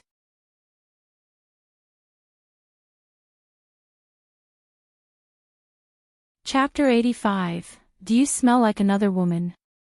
_1 The lady in the red dress pushed open the door and led Lu Chongqing into the room. The room was very simple, furnished only with an ancient-looking table and chair set and a bookshelf, creating an elegant and comfortable ambience. By the window of the room, there was also a purple incense burner, with strands of incense burning inside, filling the room with a faint sandalwood fragrance. A beautiful woman in her 30s sat by the window, holding a scroll in her hand. Her black hair was lightly coiled up into a cloud bun and fixed with a golden phoenix hairpin. She wore a black phoenix bird mist gauze dress with its lapel slightly open, revealing her slender neck, delicate collarbone, and a proud expanse of snow-white bosom. On her arms were long, black gauze sleeve gloves, one hand holding a scroll and the other holding a cup of strong tea, exuding dignity and elegance, yet full of seductive charm. Beneath the gauze dress, her long, shapely legs were crossed, allowing one to catch a glimpse of plump and fair legs wrapped in black silk stockings, with one leg raised slightly. Her toes were hooked in a black phoenix bird-patterned high heel, hanging as if by a thread, highly provocative. When Lu Changxing saw this beautiful woman, he couldn't help but take a second glance. This woman, oh so seductive. She was different from the enchanting woman he encountered in the alley just now. Not that type of charm that came from employing bewitching techniques. But rather, she exuded an alluring air from head to toe. Merely sitting there, she was incredibly tempting, stirring fires in a man's heart. One could only say, White Jade Tower truly understood men. Utterly skilled in men's hearts. The beautiful lady saw Lu Changxing come in, and without any hurry, placed down her scroll. Her bright red lips lightly sipped from her teacup, leaving a mark on the porcelain edge, then smiled softly at Lu Changxing. That smile was like a whirlwind of flirtation and endless charm. Meanwhile, the lady in the red dress who had arrived with Lu Changxing quickly stepped forward and whispered a few words in the ear of the beautiful woman. After hearing the words, the beautiful lady also stood up. Her slender high heels sounded a light tap tap tap on the floor as she swayed up to stand, laughing lightly. This one is the White Jade Tower's manager, Feng Jianyang. May I have the honor of knowing your name, young master? Han Li. Lu Changxing had not intended to conceal his name. After all, he had come in person. But looking at this bewitching woman before him made him subconsciously give a false name. So it is young Master Han, please take a seat, said the beautiful woman as she ushered Lu Changxing to sit down, then bent over to pour tea for him. Lu Changxing could not only smell a rich fragrance but also caught a glimpse of Snow White between the fullness of the woman's chest. Damn vixen. Lu Changxing thought to himself. There was no need to think, he knew the woman was doing it intentionally, tempting him. Indeed, the tricks in the city were deep. He had only come to find out more about White Jade Tower, not planning to immediately buy anything or take a concubine or buy a maid. But faced with such tactics, he felt a bit embarrassed not to buy anything in the end. Young Master Han must be visiting our establishment for the first time, said the beautiful woman slowly, having finished pouring tea, smiling and speaking with a soft, tempting voice. Indeed, Han, someone truly is visiting your esteemed establishment for the first time, Lu Changxing nodded. Young Master Han visiting our White Jade Tower is a great honor for us, she said. Our creed at White Jade Tower is to ensure every customer leaves satisfied. Feng Jianyang spoke unhurriedly. I wonder what are the young Master Han's requirements for taking a concubine or buying a maid. You may mention them, so this one can help select and recommend for you. After hearing this, Lu Changxing pondered a bit before replying, to have a spiritual root, to be well-behaved and sensible, and as for age, not too old. For appearance and figure, average or above is fine.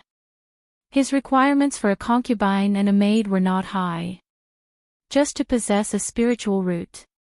For the rest, he was indifferent. Now was not the time to consider that aspect. As long as they had good conduct, were well-behaved, and sensible, that was all that mattered. As for appearance and figure, just about average would do. Of course, it would be best if they were like Chu Jinjin, on their own without many entanglements. He came to White Jade Tower because he thought if he were to take a concubine, he wanted to avoid too many complications, thus resolving to avoid trouble. Is young Master Han only looking to take concubines and buy maids, not to take a wife? Feng Jianyang asked, always keeping a smile on her face and speaking with a seductive and delicate voice. Exactly, Lu Chongqing nodded. Since he had come to White Jade Tower, of course, he wasn't planning to take a wife. Although he tried to treat his wives and concubines equally, the moment he stepped into White Jade Tower, his thoughts were utilitarian. He did not want to mix feelings into it.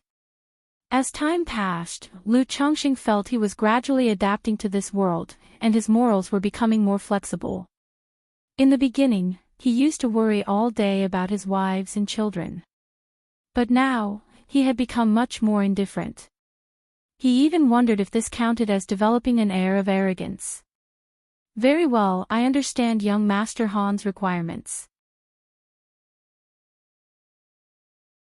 Please wait a moment, I will return shortly, Feng Jianyang said with a light chuckle, gracefully stood up, and left the room, leaving Lu Chongqing by himself. A short while later, the alluring sound of tap tap tap from high heels approached, accompanied by a burst of fragrant air. Feng Jianyang returned to the room, came to the table, and placed 5 jade slips on it. I just checked, and there happen to be 5 ladies who meet young Master Han's requirements. These 3 are maids, and these 2 are concubines. Young Master Han can take a look to see if there is anyone to your liking, said Feng Jianyang. With her arms wearing black gauze sleeve gloves, revealing only half of her creamy jade fingers, Feng Jianyang's hands appeared slender and enchanting.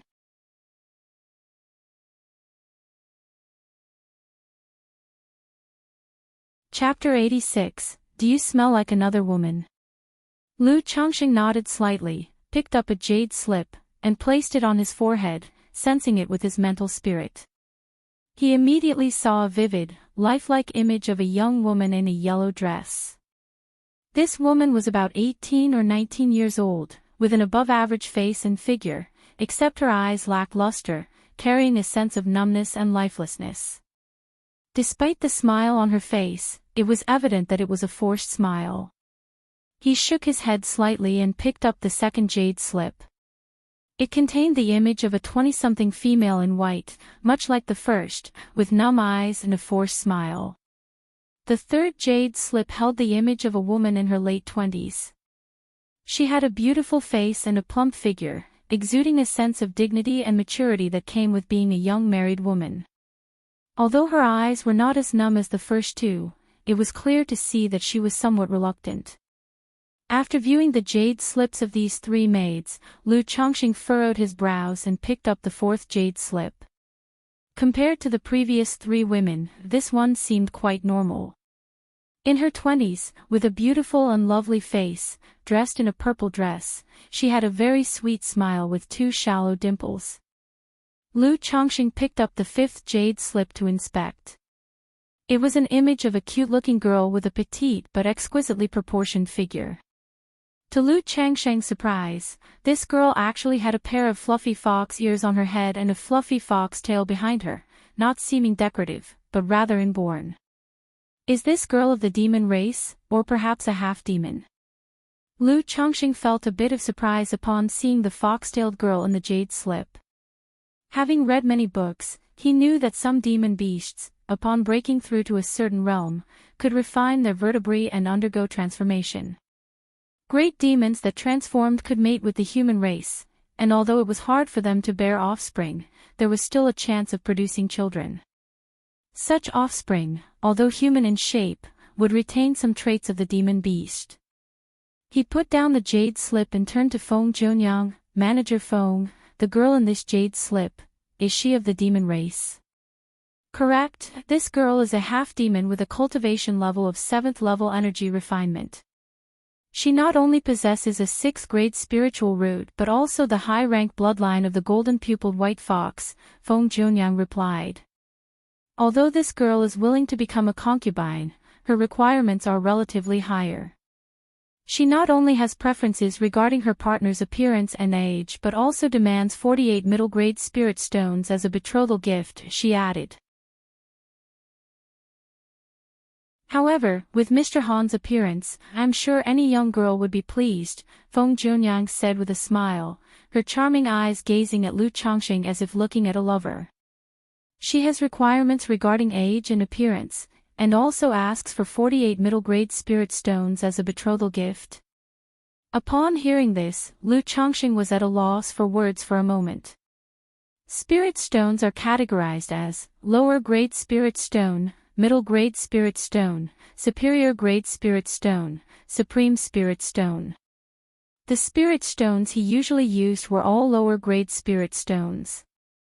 48 middle-grade spirit stones would be equivalent to 4,800 lower-grade spirit stones. He had just thought this beast-eared girl seemed quite nice. But upon hearing the price, he instantly backed out. And this was only the betrothal gift for taking a concubine. It didn't include future expenses and the mediation fee for the White Jade Tower. What about this one? Lu Changxing pointed at the jade slip of another purple-dressed woman and asked. This woman has a cultivation level of 6th level energy refinement, a 7th grade spiritual root, and has no specific demands for a partner. Only 19 middle grade spirit stones are required for her betrothal gift, responded Feng Junyang. Seeing Lu Changsheng's frown deepen, Feng Jiunyang's red lips parted slightly as she spoke. Mr. Han, it is rare to find a woman with a spiritual root willing to be a servant, and they have always been in short supply. The requirements of these two women are not that high, and it's possible someone might take an interest in them in a few days. If Mr. Han finds them too expensive, you might consider these 3 maids, she continued. These 3 seem somewhat reluctant, Lu Changxing said tactfully. Mr. Han, you can rest assured on this count. All 3 have come to our White Jade Tower due to various reasons, and buying them as maids from us will absolutely not result in any karmic consequences for Mr. Han. We at the White Jade Tower conduct long-term business, priding ourselves on our reputation. Any maid purchased from our White Jade Tower comes with a 3-year after-sales guarantee. If any issue or trouble arises with a maid bought from our White Jade Tower within 3 years, we will take responsibility for addressing the matter and provide a satisfactory solution to the client, Feng Junyang said, lifting her teacup for a sip, lips curled in a seductive smile, her voice confident. Hearing this, Lu Changxing nodded slightly. If she dared to make such a promise, it probably wasn't a significant issue. However, he still felt that such maids were not very reliable. He couldn't help but ask, doesn't the White Jade Tower have any maids with spiritual roots who have been nurtured from a young age? He was almost certain that this White Jade Tower was the same one where Hong Yi had bought Jiu'er and Shu'er. He remembered Hong Yi mentioning that the 2 girls were orphans raised by the White Jade Tower from a young age. It seems Mr. Han is also somewhat informed about our White Jade Tower. Indeed, our White Jade Tower does rear its own young maids, but those with spiritual roots are always in high demand. They are pre-booked each year and bought up quickly. If Mr. Han wishes to purchase such maids, he would need to make a reservation in advance, Feng Junyang said with a light laugh. Hearing this, Lu Changxing felt somewhat disappointed. He had initially hoped to buy a few maids or pets like Jiu'er and Shu'er, who possessed spiritual roots.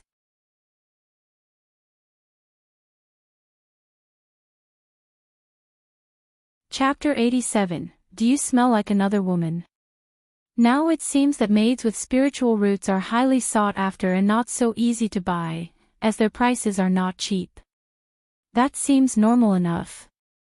After all, there are more men than women in the cultivation world. Not all cultivators are indifferent to desires and dedicated solely to arduous cultivation. Moreover, it's not just loose cultivators who purchase maids with spiritual roots. Many cultivation families also buy such maids with spiritual roots for their future generations. May I know the circumstances of these 3 maids and their prices? Lu Changxing sighed, pointed to the 3 maids listed on the jade slip on the table, and asked. It was clear that these 3 women had probably fallen on hard times and ended up at White Jade Tower to be sold as maids. They were indeed pitiable, unfortunate souls. If possible, one should lend a hand to save them, after all. To bear one's children, that must be better than their current situation, right? Besides, they would have no better way to repay a life-saving favor than to offer themselves and bear children as repayment. That seemed quite reasonable. This woman is at the second level energy refinement, with a 9th grade spiritual root, and the price is 150 spirit stones. This woman is at the 4th level energy refinement, with a 7th grade spiritual root, and the price is 650 spirit stones. This woman is at the 6th level energy refinement, with a 6th grade spiritual root, and the price is 15 middle grade spirit stones. Feng Jianyang pointed to each of the 3 jade slips and introduced them one by one. Hearing these prices, Lu Changxing nodded slightly. The prices seemed acceptable to him. The first woman was just 150 spirit stones. Merely the price of a middle-grade magic artifact. Today, he had spent over 400 spirit stones on several artifacts. Are the prices of these 3 set according to their spiritual roots and cultivation levels? Lu Changxing asked curiously. After all, the prices of the 3 women varied greatly, and there was a substantial difference in their spiritual roots and cultivation levels as well. Spiritual root and cultivation level, appearance, and other factors are the main reasons, Feng Jianyang said softly. Does Master Han have someone in mind? Let's go with this one. Lu Changxing pondered for a moment, pointing to the first woman, priced at 150 spirit stones. Right now, he could only afford this maid. The main reason was that he was still uncertain about maids from White Jade Tower. He thought to start by buying a cheaper one to test the waters and see how it went. If it turned out to be satisfactory and without any issues, he would become a regular customer of White Jade Tower in the future. But if, upon arrival, he felt it wasn't right, he would take the loss of 150 spirit stones as a lesson learned. By the way, Manager Feng, there are no issues with the maid's health, right?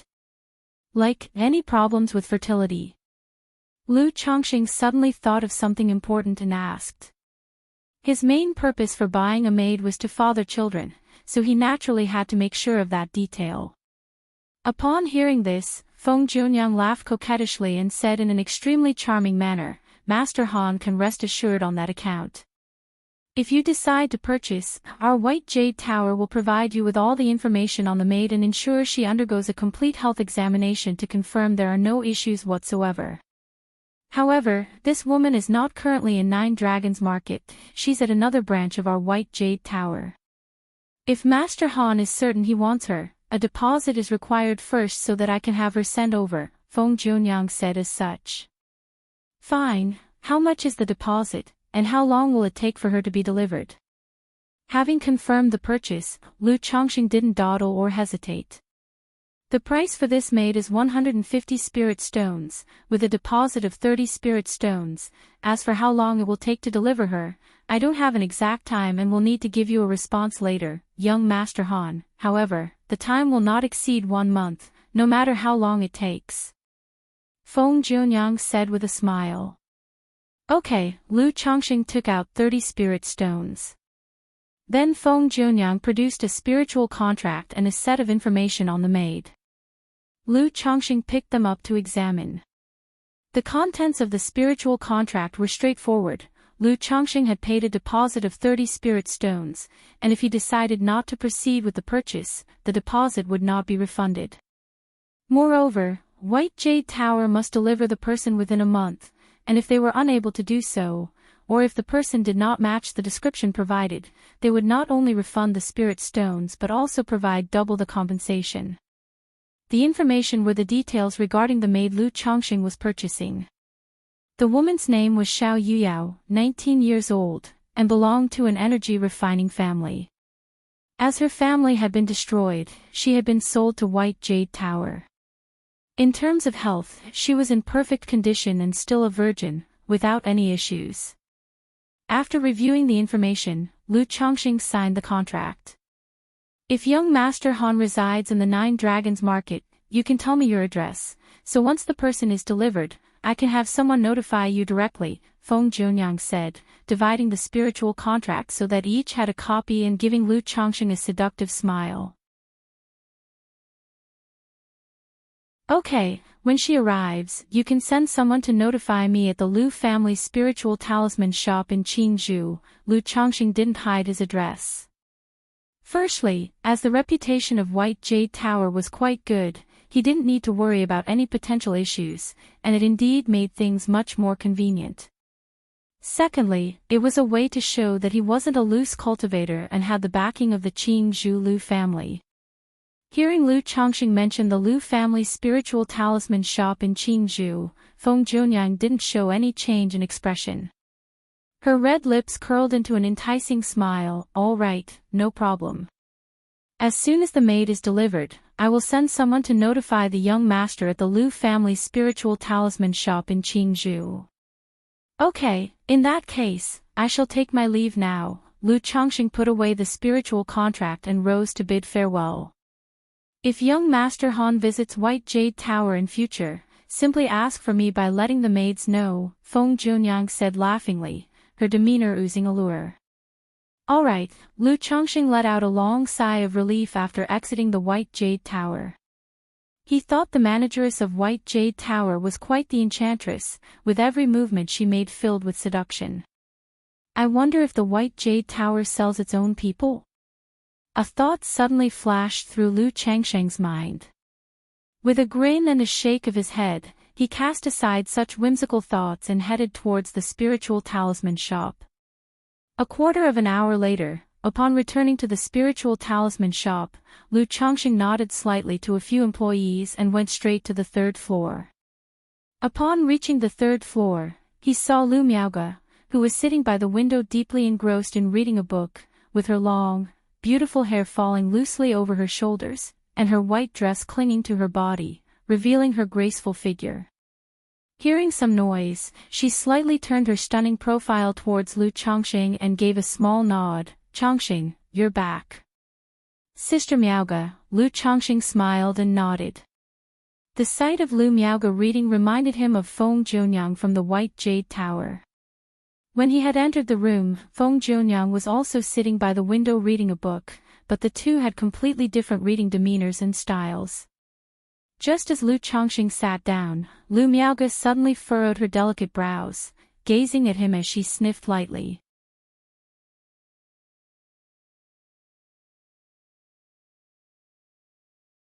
Chapter 88, Treasure Bone Technique, Your maid has arrived.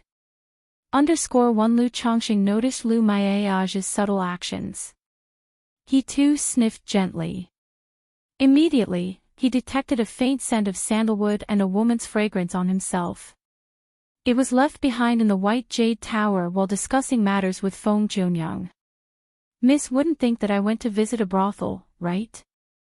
Looking at Lu Miaoge's expressionless and detached demeanor, Lu Changxing didn't know why, but he felt a slight pause in his heart. A feeling of guilt unexpectedly arose. But the next moment, thinking that he only went to the White Jade Tower to buy a maid, not to visit a brothel, what was there to feel guilty about? Sister Miaoge, I just passed by the White Jade Tower on my way back. Thinking of buying a maid, I went in to inquire about it, he added. By the way, is the White Jade Tower reliable? Lu Changxing found a topic to talk about, using it as a way to explain the fragrance on his body. As for buying a maid, he had no intention of hiding it. After all, it wasn't something shameful, there was nothing to conceal. Eventually, when the maid arrived, he would bring her back and keep her by his side, so it was better to inform Lu Miaoge now. The White Jade Tower. At that, Lu Miaoge was slightly taken aback, hearing a hint of explanation in Lu Changxing's words. She said softly, the White Jade Tower is almost everywhere in the marketplaces of Jiang country, and I haven't heard of any issues. Its reputation is quite good. I've heard that the White Jade Tower not only has a presence in Jiang country but also has influence in many countries within the southern wilderness cultivation realm, with a nascent soul true monarch backing it. Lu Miaoge remarked. They have influence in other countries, and a nascent soul true monarch backing them. Lu Chongqing was surprised upon hearing this. As someone who loved to read, he certainly understood that this world was vast beyond measure. Jiang country was but a small part of it. His realm was called the Southern Wilderness. In the Southern Wilderness, there were well over 100 countries like Jiang country.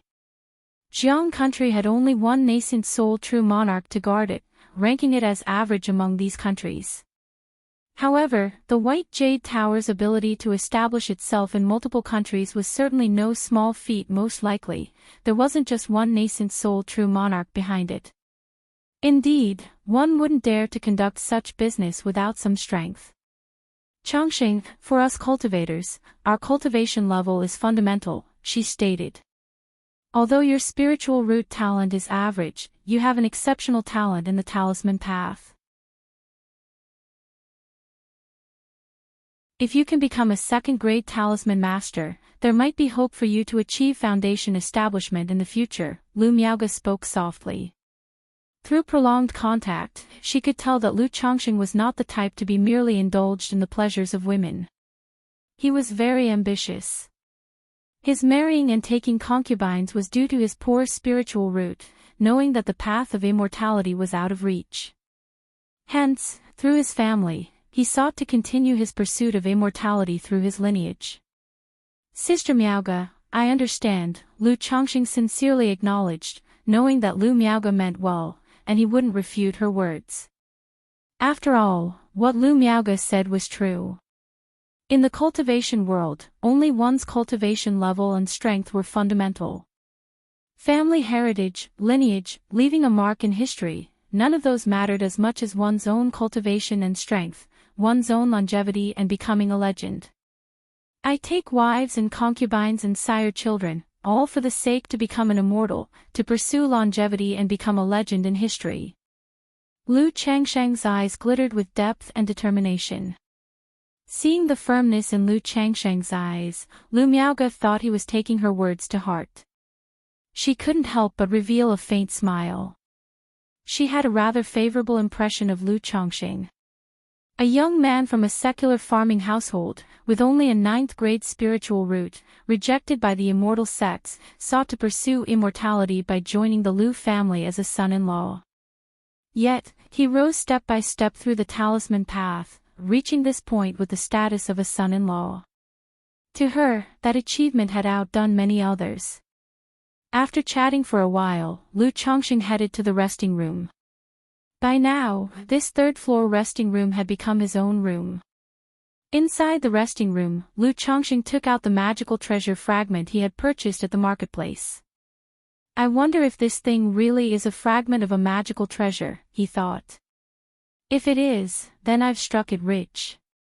Lu Chongqing looked at the uneven black iron piece in his hand and mumbled to himself. Without further ado, he began to refine the black iron block using the sacrificial refinement technique of the 100 Refinements treasure body art. If he succeeded in the refinement, it would confirm that the block was indeed a fragment of a magical treasure and could be integrated into his body as part of the 100 Refinements treasure body technique. Tisk.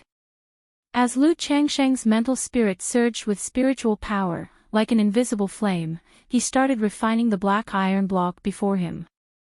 Under the influence of his mental spirit, the black iron block revealed a faint dark glow. As time passed, Lu Chongqing expended all of his spiritual power and exhaled deeply. Is this black iron piece actually a magical treasure fragment? However, all the inscriptions within are destroyed, possessing no special effects. It must be just a fragment of some large magical treasure. Nevertheless, it is sufficient. As long as I refine this magical treasure fragment and integrate it into my body, my 100 Refinements treasure body technique will progress rapidly. Lu Chongqing, looking at the black iron block before him, showed a weary yet surprised expression. Through the refinement he just performed, he had confirmed that the black iron block was indeed a fragment of a magical treasure, albeit a thoroughly damaged one. Inside, all enchantments and special effects were gone. It was simply a particularly hard material. However, even in this damaged state, it wasn't easy for him, a mere 4th-level energy refinement weakling, to refine it and integrate it into his body. Probably, it would take him the better part of a month to complete. Lu Changxing took out some jade bamboo wine, drank a sip, then took out a spirit stone and held it in his hand, starting to recover his spiritual power.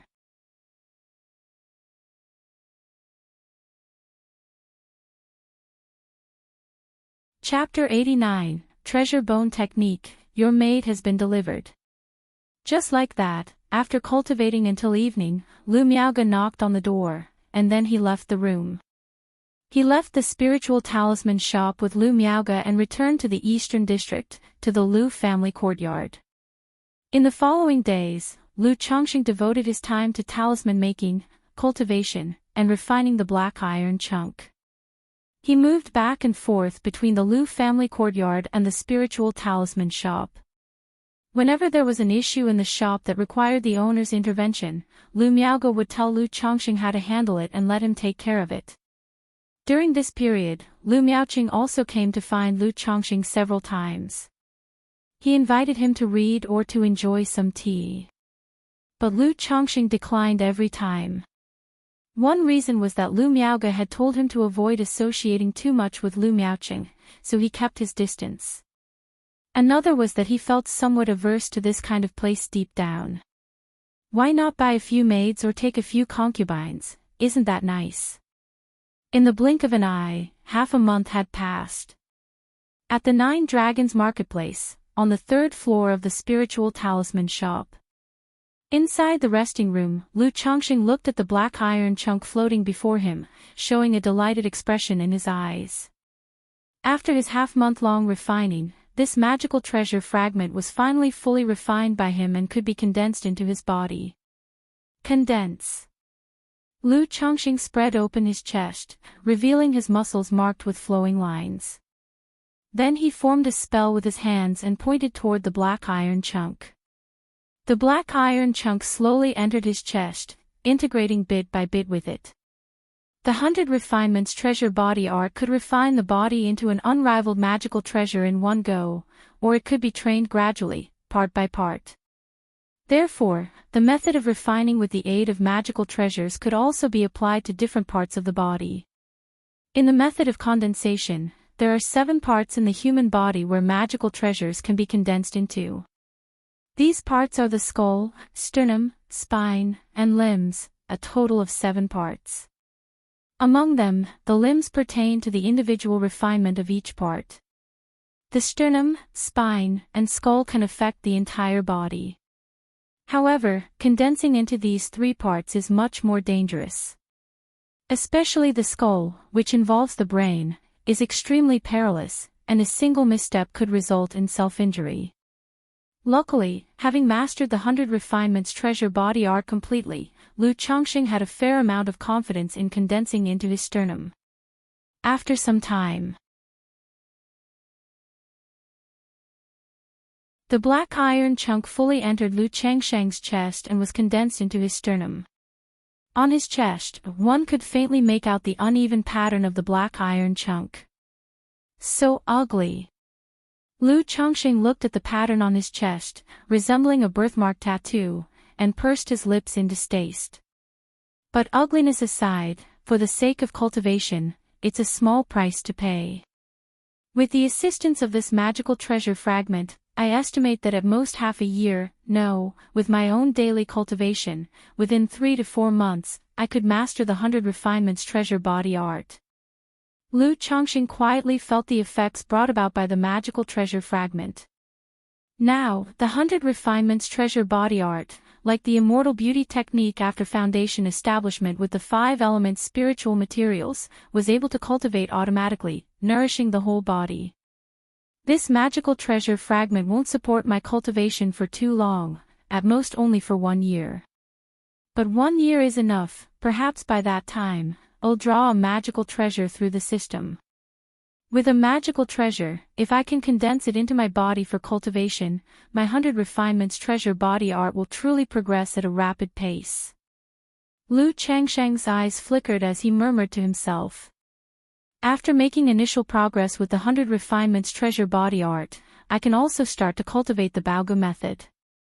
Using the power of magical treasures to nurture the sternum, hand bones, leg bones, spinal bones, and skull, turning the human skeleton into treasure bones. Once the treasure bones are formed, they're like spirit talismans, and even in the Qi refinement realm, I could exert part of a magical treasure's power. Lu Chongqing licked his lips in anticipation. The 100 Refinements treasure body art, being an orthodox level cultivation technique, naturally contained innumerable mysteries. It had not only cultivation methods but also various supporting techniques like condensing magical treasures and the Baogu method. After finishing the refinement of the magical treasure fragment, Lu Chongqing noticed it was still early, and it had been quite some time since his last visit to Southwest Street. He mentioned to Lu Miaoge that he was going out for a while. Lu Miaoge did not ask too many questions or make further comments. Once outside, just like he did before, Lu Chongqing changed his appearance and visited 3 spirit talisman shops, selling over 100 low-grade talismans and more than 30 middle-grade talismans, earning a total of 259 spirit stones. After each trip, Lu Chongqing would find an inn, change his appearance and clothes again. He also made it a routine to check whether anyone was keeping tabs on him. Under the effect of the purification talisman, there was no issue with him. However, at this moment, one of the spirit stones he had just received began to emit strands of black smoke. Just for selling a few talismans, I'm being watched. Little Talisman Hall, I've noted you. Lu Chongqing narrowed his eyes slightly as he watched the black smoke billowing out. He hadn't expected that just selling a few dozen talismans in one shop would attract attention. It might also be because I have sold talismans at this Little Talisman Hall before, and the shopkeeper saw through me this time. Lu Chongqing speculated in his mind. After all, his ability to disguise wasn't all that sophisticated. And in the 9 Dragons marketplace, everyone living off their wits had their own means, so it was plausible for someone to notice something odd. Looks like I'll need to lay low for a while. Lu Chongqing slightly frowned, then took out another high-grade purification talisman. He applied it to himself and everything in his storage bag, checking over the spirit stones to ensure there were no other issues. Once he confirmed there were no problems, Lu Chongqing breathed a sigh of relief. He planned not to sell talismans this way for the next month or 2. Otherwise, he might attract the attention of other interested parties. He wasn't just reading books for nothing, he knew that in the cultivation world, there were many unique and various techniques.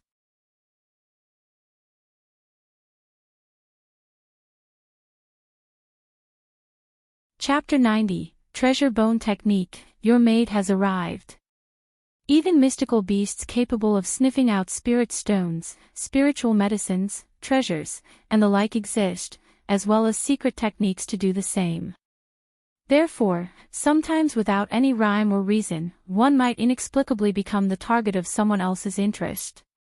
While the 9 Dragons market has good public order, one never knows if someone might take a risk, seeing someone with a low cultivation level but carrying money.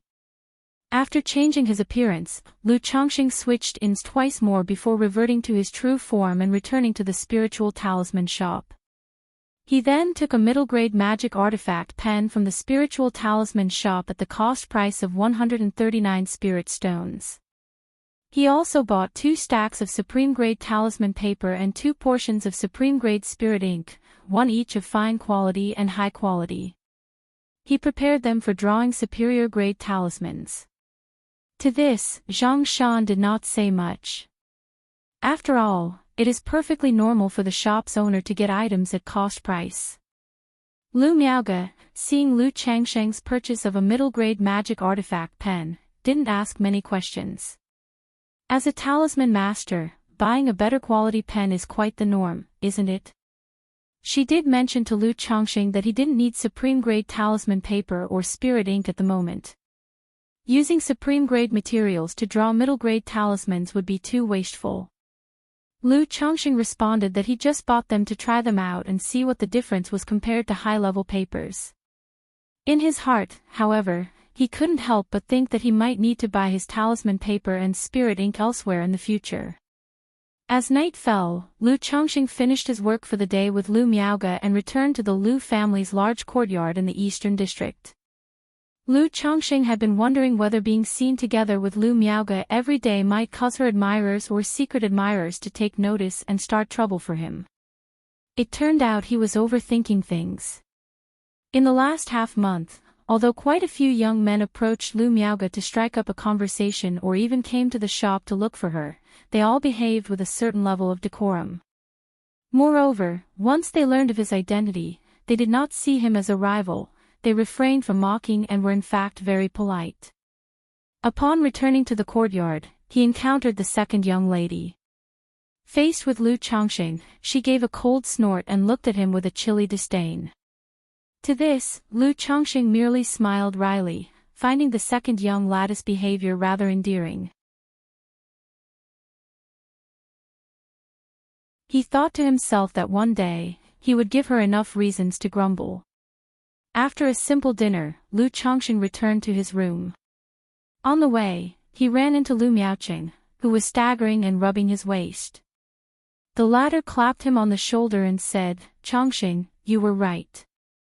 We should visit those places less. We cultivators ought to focus on cultivation and tempering our characters." Lu Chongqing, if he remembered correctly, Lu Miaoqing had said the same thing to him just 3 days ago.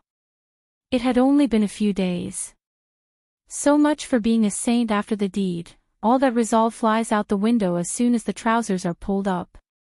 Shaking his head slightly, upon returning to his room, Lu Chongqing took out the newly purchased magic artifact pen, supreme-grade talisman paper, and supreme-grade spirit ink and placed them on the table. He prepared to draw a few superior-grade talismans that could save his life. Lu Chongqing took out a bottle of white jade 100 flowers wine from his storage bag and took a hearty swig. Then, he took a deep breath, calmed his mind, picked up the magic artifact pen, and began to draw the superior-grade talisman, the thunder-summoning talisman. Even with his second-rank talisman-making skill, his cultivation level required him to treat the drawing of such superior-grade talismans with due seriousness. The tip of the pen dipped lightly in the spirit ink, emitting a faint spiritual light. Then Lu Chongqing began to draw the talismans with a serious expression. The process was neither quick nor slow, each stroke smooth and fluid, possessing an artistic beauty. If the fourth elder were here, seeing Lu Chongqing's talisman-making skill, she would be agape in awe and disbelief. Even she did not have the fluidity and ease that Lu Chongqing possessed when drawing the thunder-summoning talisman. After a while, Lu Chongqing finished the drawing with a flourish of his pen, and spiritual light surged from its tip, making the whole sheet of talisman paper seem to be enveloped in lightning at that moment. In an instant, the thunder light faded and vanished. A first-grade superior talisman, the thunder-summoning talisman, completed. Phew! At this moment, Lu Chongqing let out a long sigh of relief and sat down, a tired expression on his face. Indeed, with a middle-grade magic artifact brush and an advanced-level talisman paper and spiritual ink, superior talismans will no longer pose a problem for me, he said. The only problem is, creating one almost drains all my spiritual power. Lu Chongqing gazed at the thunder-summoning talisman on the table, muttering to himself, yet his eyes were filled with excitement and joy. If the wear and tear of the talisman brush are not included, the cost of one superior talisman, with just the advanced level talisman paper and spiritual ink, is 6 spirit stones. Yet, a thunder talisman can sell for 40 to 50 spirit stones. That's a stable profit of 7 to 8 times the cost. Most importantly, having a bunch of superior talismans on hand also gave him a greater sense of personal safety. After storing the thunder-summoning talisman in his storage bag, Lu Chongqing went to sleep and rest. In the blink of an eye, 3 days passed by. On this day, a young manservant arrived at the spiritual talisman shop. He announced that the maid Lu Chongqing had purchased from White Jade Tower had been delivered. Upon hearing this, Lu Changxing wasn't busy with anything else, so he went directly with the manservant to the White Jade Tower. Young Master Han, sorry to have kept you waiting. Lu Changxing arrived on the second floor and immediately saw Feng Jianyang, who had received him before, dressed as she had been the previous time. She wore a black phoenix bird gauze dress with high slits, revealing 2 long and slender legs in black silk, her feet in a pair of high heels with delicate black phoenix bird gold embroidery. She was allure personified. No matter, it's been just over 20 days, I'm not in a hurry, said Lu Changxing, glancing at the voluptuous and slender legs under the sheer dress. At the root of the dress hem, one could see a hint of pale skin and lace patterns, barely visible. Before long, a woman in a red dress led a young woman in a yellow dress, about 18 or 19 years old, toward them. Lu Changsheng's gaze quickly fell on the girl in the yellow dress. The girl was 18 or 19 with fair skin, a graceful figure, and lush black hair casually tied up and draped behind her. She was dressed in a goose-yellow long gown with an open, dipping neckline, revealing a stretch of snowy white skin on an elongated neck. Though it was just a glimpse of spring, it was particularly eye-catching. But there wasn't even the slightest smile on her beautiful, delicate face, her brows slightly furrowed with sadness, and there was no sign of life in her spiritless eyes. Young Master Han, this is the maid you have purchased, Xiao Yuyao, Feng Jianyang said with a soft and seductive smile, then turned to Xiao Yuyao and commanded, Yuyao, greet young Master Han. Her voice was as tender and entrancing as before, but it carried an undeniable and unquestionable authority. Only then did the girl in yellow lower her eyes slightly and politely greeted Lu Changxing, Yuyao greets young Master Han. When she saw Lu Changxing, a trace of vitality appeared in her lifeless eyes. After all, with the downfall of her family and being sold to the White Jade Tower, she knew what lay ahead for her. She could either be bought to become a cauldron, harvested until death, or be bought as a tool for bearing children, continuously birthing offspring. Only a minority were bought to become maids serving others. Seeing the buyer was such a young and handsome man, she too relaxed a little, feeling moderately lucky that her fate wasn't as miserable as it could have been. After all, even if she were to become a cauldron or a childbearing tool, who wouldn't prefer someone good-looking and handsome? Young Master Han, are you satisfied? Feng Jianyang made a welcoming gesture toward Lu Changxing and asked. According to the terms of the spiritual contract, once the maid was delivered, if the buyer found that the reality did not match the information provided, they could voice their objections. They could even choose to reject her. But in that case, depending on the situation, a certain deposit would have to be forfeited.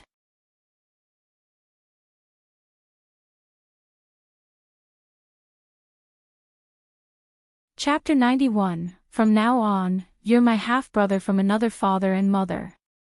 _1 Miss Xiao, would you be willing to become this young master's maid? Lu Changxing looked at Xiao Yuyao before him and asked with a smile. Although whether he asked didn't really make a difference, the woman before him had no right to refuse anyway.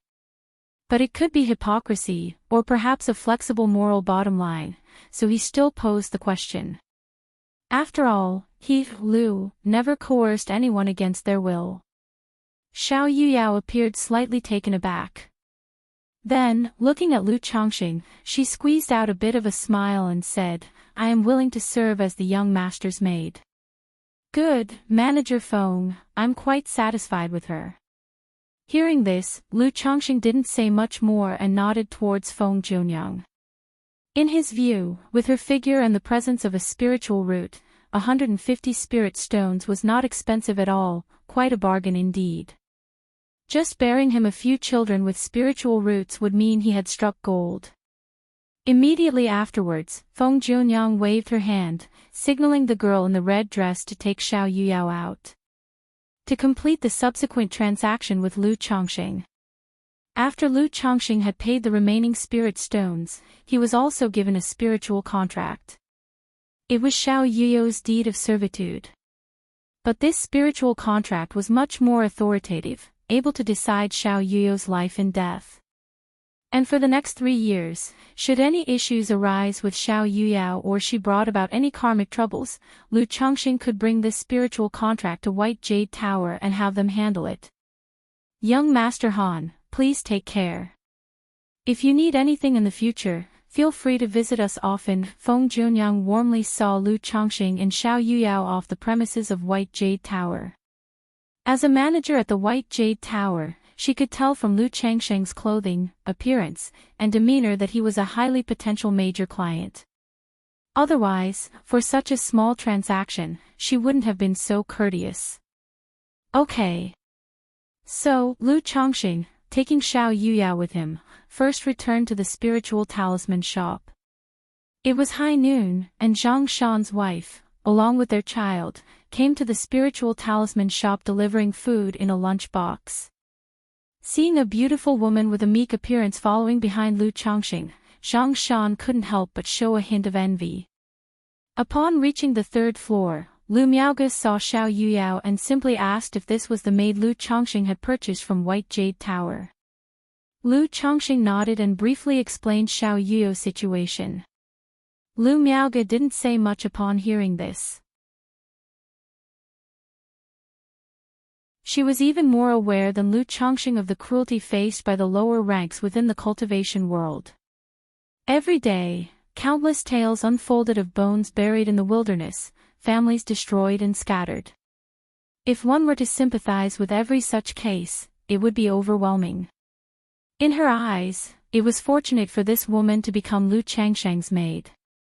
After all, in Qingzhou Mountain, although Lu Changsheng's reputation was not very good due to taking wives and concubines and having too many children, he still had a very good reputation in dealing with his wives, concubines, and children. Night fell. Lu Chongqing and Lu Miaoge got off work and headed back to the Lu family's large courtyard in the eastern district. As for Xiao Yuyao, the new maid, she followed half a step behind Lu Chongqing with her eyes demurely lowered. Li Shi and Wang Wu exchanged glances upon witnessing this scene. They could both see a touch of sorrow in each other's eyes.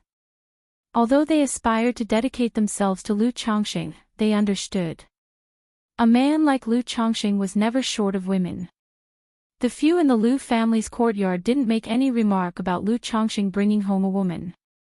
After all, it was just the purchase of a maid. Only the second daughter saw this and let out a louder snort than usual, her face showing even more disdain. Lu Chongqing smiled wryly, returned to his small courtyard and directly instructed Xiao Yuyao. Go and prepare a bath for me. Since he had bought her to be a maid, naturally she was to be put to work. Though he had a moral bottom line, he did not have an obsession with moral cleanliness. He didn't go so far as to preach equality and treat a purchased servant with the same regard as anyone else. A maid should naturally look and act as one. As if realizing something, Xiao Yuyo's eyes trembled, and she quietly acknowledged with its yes. Then, carrying a bath bucket and bringing hot water, her cheeks flushed as she began to undress Lu Chongqing. She also pursed her lips, undressing herself, and together with the swooshing sound of the water, entered the bath with Lu Chongqing, her delicate, soft hands washing over his body. As a cultivator clad in a magical robe, Lu Changsheng's body never really accrued any dirt, making bathing somewhat unnecessary. But taking a bath was a form of relaxation and indulgence. With the means, one should enjoy such pleasures. Otherwise, wasn't life just a relentless pursuit of immortality? After she had scrubbed Lu Changsheng's body thoroughly, the blush on Xiao Yuyo's cheeks deepened, and with shy arms loosely embracing Lu Changsheng's neck, she spoke in an embarrassed tone, "Young master," despite the stiffness in her movements and voice, it was clear that White Jade Tower had trained her well. She was very accommodating. Right then, Lu Chongqing could no longer suppress himself. After all, it had been nearly a month since he last indulged in the pleasures of the flesh. Suddenly, inside the bathtub, the water surged tumultuously, splashing everywhere, with vigorous agitation. The next day.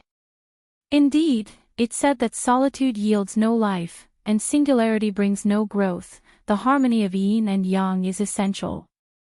Lu Chongqing emerged from his room feeling refreshed and invigorated. It's truly better to have someone by your pillow. Without cuddling the tender warmth of a beauty, even sleep seemed to lack something. He didn't take Xiao Yuyao with him to the spiritual talisman shop. As he stepped out of the courtyard, he ran into Lu Miaoqing. Chongqing. Lu Miaoqing, seeing Lu Chongqing, hurriedly approached him. His somewhat haggard face showed a hint of awkwardness as he smiled and said, Chongqing, do you have any spare spirit stones on you? Could you lend me 20? Lu Chongqing had thought that the other was looking for him to perhaps discuss books or tea again. He hadn't expected a request for spirit stones. And to start with asking for as many as 20 spirit stones. Though he was often lavish with money, 20 spirit stones was not a small sum.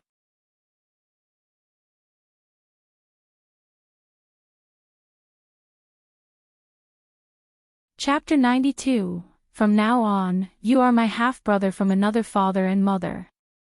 After all, when it comes to lending money, one must be prepared for the possibility that the other party won't repay it. Lu Miaoqing also managed a shop, but his monthly earnings were not much. Last time at Spring Abundance Building, there was a female cultivator I particularly liked, so I've spent all my spirit stones recently, which is why I've come to borrow some from you, he said. Chongqing, let me tell you, the women of Spring Abundance Building are not only stunning in appearance but also can offer you the ultimate pleasure, incomparable to ordinary maids and concubines, Lu Miaoqing continued, his handsome face breaking into a smile that seemed somewhat lecherous at that moment. Lu Chongqing had also heard of this Spring Abundance Building. He knew it was a brothel in the marketplace. All the workers there were celestial maidens skilled in the art of love. So the prices were also extremely high. A single experience could cost several spirit stones, or even dozens. Lu Miaoqing had probably been frequenting the place lately.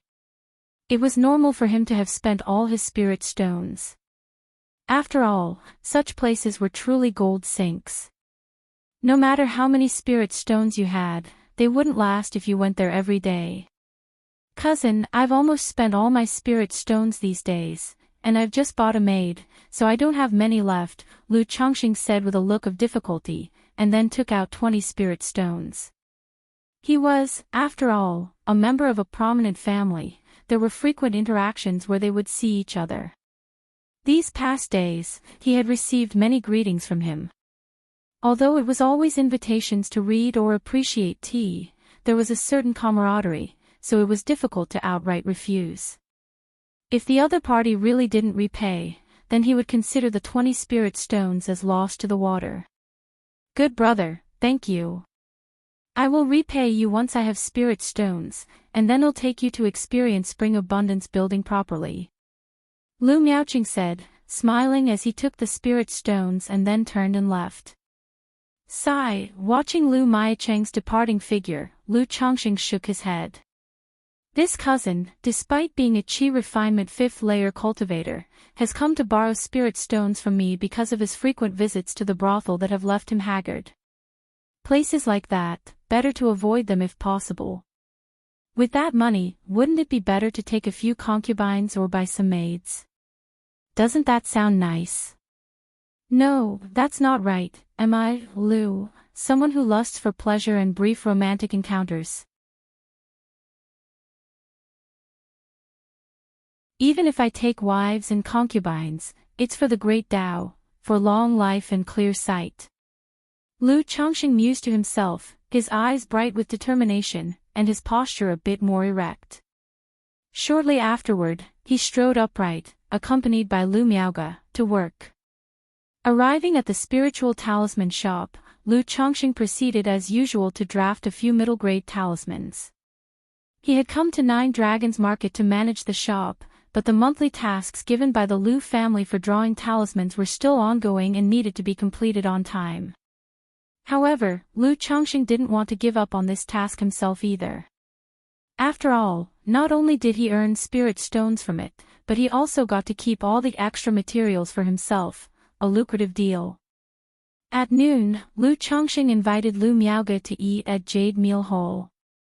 Though slightly expensive, the food really was delicious. Treating oneself to a meal there every so often was not bad. Yet, during the several trips Lu Miaoge and Lu Chongqing had made to Jade Meal Hall, Lu Miaoge had not let Lu Chongqing pay, suggesting they take turns covering the bill. Lu Chongqing didn't mind and certainly wasn't about to fight to pay. Qingzhou Lu's spiritual talisman shop. Inside the talisman room. Could there be defects even in premium talisman paper? After finishing a superior grade talisman, the dungeon talisman, Lu Chongqing looked surprised. He had almost failed in creating this talisman just now. The reason was simple. There was a tiny flaw on the talisman paper that almost caused his talisman making to fail. Subsequently, Lu Chongqing checked the remaining dozen or so sheets of paper, all of which were fine. It was only the one he had just worked on that had a small defect. Seeing this, Lu Chongqing didn't pay it much mind or take it to heart. After all, finding a minor defect in a stack of talismans could still be considered acceptable. After a short rest, Lu Chongqing thought that it had been almost a month since he came to Nine Dragons Market. In a few days, after inspecting the monthly inventory, he would be able to return home. I should buy some gifts to take back since I'm returning soon. He then gave Lu Miaoge a heads up and went out to buy gifts for his wives and children. That night, Lu Changsheng's eyes were slightly narrowed as he lay back in the bath. After a while, Xiao Yuyo's head emerged from the water, covering her mouth, coughing softly. Lu Chongqing gestured with his hand, using the object manipulating technique to pour a cup of tea from the teapot on the side table, which landed in his hand. He handed it to the maid in front of him, speaking softly, "There's really no need to swallow it." "It's fine, young master." Xiao Yuyao took a sip of tea and spoke softly, her eyes downcast. Her clear eyes no longer had the numbness they had before. Through their interactions over these days, she had come to understand that her young master was a decent person. Especially yesterday. The woman who had always looked at her young master with disdain had given her a couple of pointers. She said that apart from being desirous of women, her master was decent regarding females. As long as she behaved well, apart from bearing children, she would not be mistreated. Spiritual Talisman Shop. Boss, here is this month's stock. Including 496 basic talismans, 851 lower-grade talismans, 388 middle-grade talismans, ordinary talisman paper. Zhang Shan handed over a list and 5 storage bags to Lu Miaoge to inspect. Lu Miaoge nodded and then went to the 3rd floor, calling Lu Chongqing over to help check the inventory. Of course, they couldn't possibly check all these goods. Otherwise, they wouldn't know when they would finish.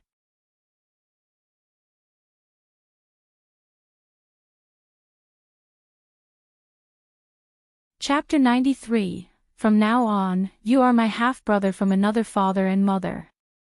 Moreover, the Lu's cultivators who collaborated with the Lu family's spiritual talisman shop were mostly fixed, so it was enough to inspect a portion of the goods each provided. Lu Miaoge explained the inspection standards for the goods to Lu Chongqing.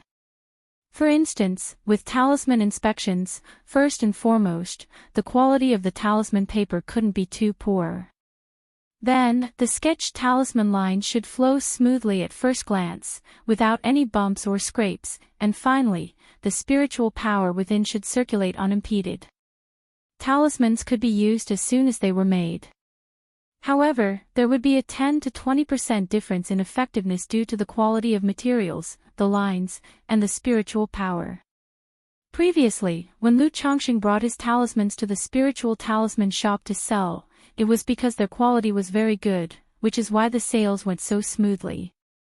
As for the talisman paper and spiritual ink, there should not be a single flaw in quality. Having heard this, Lu Chongqing finally understood the shop standards for goods. He couldn't help thinking about the talismans he had bought from the shop a few days earlier, only to find that one of them was flawed. Was this just his bad luck, a coincidence, or was it a lapse in quality control? Immediately, Lu Chongqing started inspecting more seriously. After all, he was going to be responsible for managing the spiritual talisman shop in a short while. If there were quality issues with the goods under his watch, or if their reputation suffered, that would be problematic. Sister Miaoge, according to the standards, would you say the spiritual power inside this talisman is flowing smoothly? Lu Chongqing, holding a middle-grade talisman in his hands, gently felt the spiritual power coursing within and voiced his inquiry. This one is just on the passing mark, any worse and we wouldn't accept it. Lu Miaoge said aloud. Hearing this, Lu Chongqing nodded and began to work. The work took the two of them a full 2 days to complete. Chongqing, you've worked hard. If it weren't for your help, it would have taken me 2 or 3 more days to finish the spot checks. Lu Miaoge said with a light smile on her face. It's what I should do. Lu Chongqing smiled and then took out a list and said, these people's goods have issues, so well return them. We won't cooperate with them in the future, right? During the 2 days of inspections, they indeed found some talismans, talisman papers, and spiritual inks that failed to meet quality standards. That's right, the main thing about running a shop in the marketplace is reputation.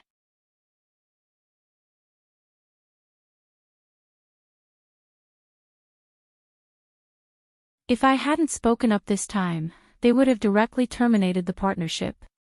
Zhang Shan replied irritably. Terminate it then. When the time comes, well, just change the name and continue the partnership as usual, won't we? The burly man said with an indifferent expression. Changing the name would only bring more trouble if the inspections find issues again. Moreover, I haven't quite figured out this new owner's temperament yet. Let old Zhou and old Yang keep an eye out as well. Zhang Shan continued, his face stern and beyond questioning. All right, brother Zhang, I got it. Seeing the situation, the burly man nodded earnestly. 2 days later, early in the morning, Lu Chongqing and Lu Miaoge rode the Iron Feather Eagle from Nine Dragons Market back to Qingzhou Mountain. Similar to their journey there, it took 2 days for the pair to safely return to the Lu family. Husband, the husband has returned. Daddy, daddy. As soon as Lu Chongqing entered, several wives, concubines, and playing children caught sight of his return and ran over to him with boundless joy, surrounding him in hugs. This is what home feels like. Seeing this, Lu Chongqing couldn't help but smile, patting his wives and embracing his children. Afterward, the other wives and concubines also came to meet Lu Chongqing. In the process, Lu Chongqing noticed a woman he hadn't seen before. This woman, appearing to be 17 or 18 years old, had a demeanor of refined grace and seemed somewhat shy. Later on, through Lu Miao's explanation, he learned that this woman was named Guan Xin. She was sent over by Hong Yi not long ago when he came to Qingzhou Mountain to trade talismans and possessed an 8th-grade spiritual root. At this point, Lu Miaoyan pouted slightly and coquettishly said that Lu Chongqing having them was not enough, and insisted that he had others find women for him outside. Hearing this, Lu Chongqing immediately envisioned the scene. Lu Miaoyan, pregnant, had gone to trade talismans on his behalf, and as a result, Hong Yi sent him a young girl. Under such circumstances, it was normal for Lu Miaoyan, as his principal wife, to show a bit of temper. He immediately soothed her, assuring her that he truly had no idea, and was unaware of this development. After Jiu'er and Shu'er, he had told Hong Yi not to engage in such activities anymore. He stated that if he had been there, he would have definitely declined. He then showered her with sweet talk, praising Lu Miao's conduct as a leading wife and declaring her to be an exemplary helpmate to him. Of course, he said what he said, but in his heart, it was Hong Yi, what a good brother. In secular society, finding someone with a spiritual root was not easy. Let alone a young woman in her prime years. Now that Hong Yi had found one and sent her to him, he was truly like a brother, though not by blood. Lu Chongqing also thought that he could now start selling some middle-grade talismans to Hong Yi. On the one hand, it would increase his income. On the other hand, it was a way to give Hong Yi some benefits. After all, Hong Yi had treated him so well, like a brother, so he could not fail to reciprocate. Later, Lu Chongqing chatted with Guan Xan, inquiring about her family situation and whether she came of her own will, ensuring she hadn't been coerced in any way. She conveyed that her family was an ordinary family of 5 and she had willingly sold herself to the Rui Marquis mansion to serve the celestial master. Hearing this, Lu Chongqing was relieved. A gentleman adores the fair sex but always acts in an upright manner. His bottom line, Lu's own, was not to coerce anyone and to avoid any possible trouble.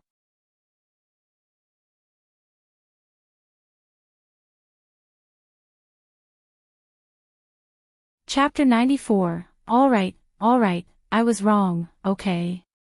_1 There's a saying that absence makes the heart grow fonder. That night, after successive intense battles, there was much tossing and turning. The passion of the process, sweet and lingering, was not for others to know. Due to this trip home, I'd only be staying for 3 days. So, during these 3 days, Lu Chongqing didn't do much cultivation or talisman making, instead spending all his time with his wives and children. In the meantime, Lu Chongqing also mentioned to Lu Miaoyun that had bought a maid while at 9 Dragons Market. There was nothing to hide about such matters, his wives would eventually find out once Xiao Yuyao became pregnant. Lu Miaoyun, knowing her husband's temperament all too well, didn't mind too much and didn't make much of it. After all, when she agreed to marry Lu Chongqing, she was already mentally prepared for this aspect. She simply showed concern, asking with full attention how Lu Changsheng's life had been at 9 Dragons Market, and whether he had been well. Warmed by his little wife's concern, Lu Chongqing expressed that aside from missing his family, everything else was fine.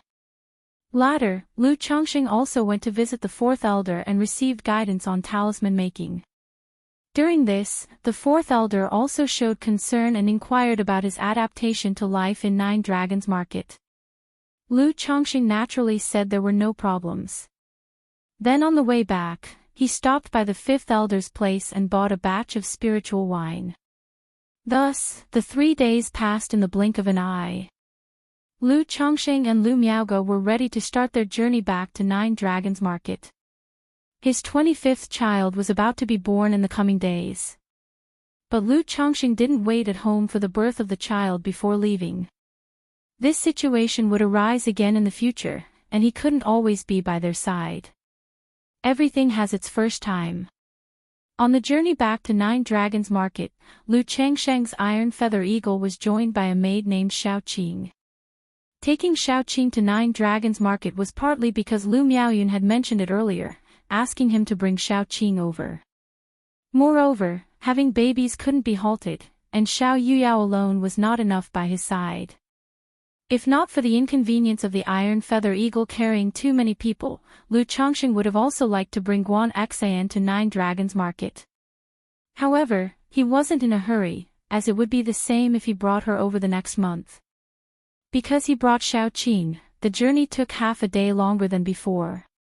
Also, as Xiao Qing wasn't protected by a magical robe, she consumed 3 of Lu Changsheng's wind-avoiding talismans while traveling through the clouds on the iron feather eagle.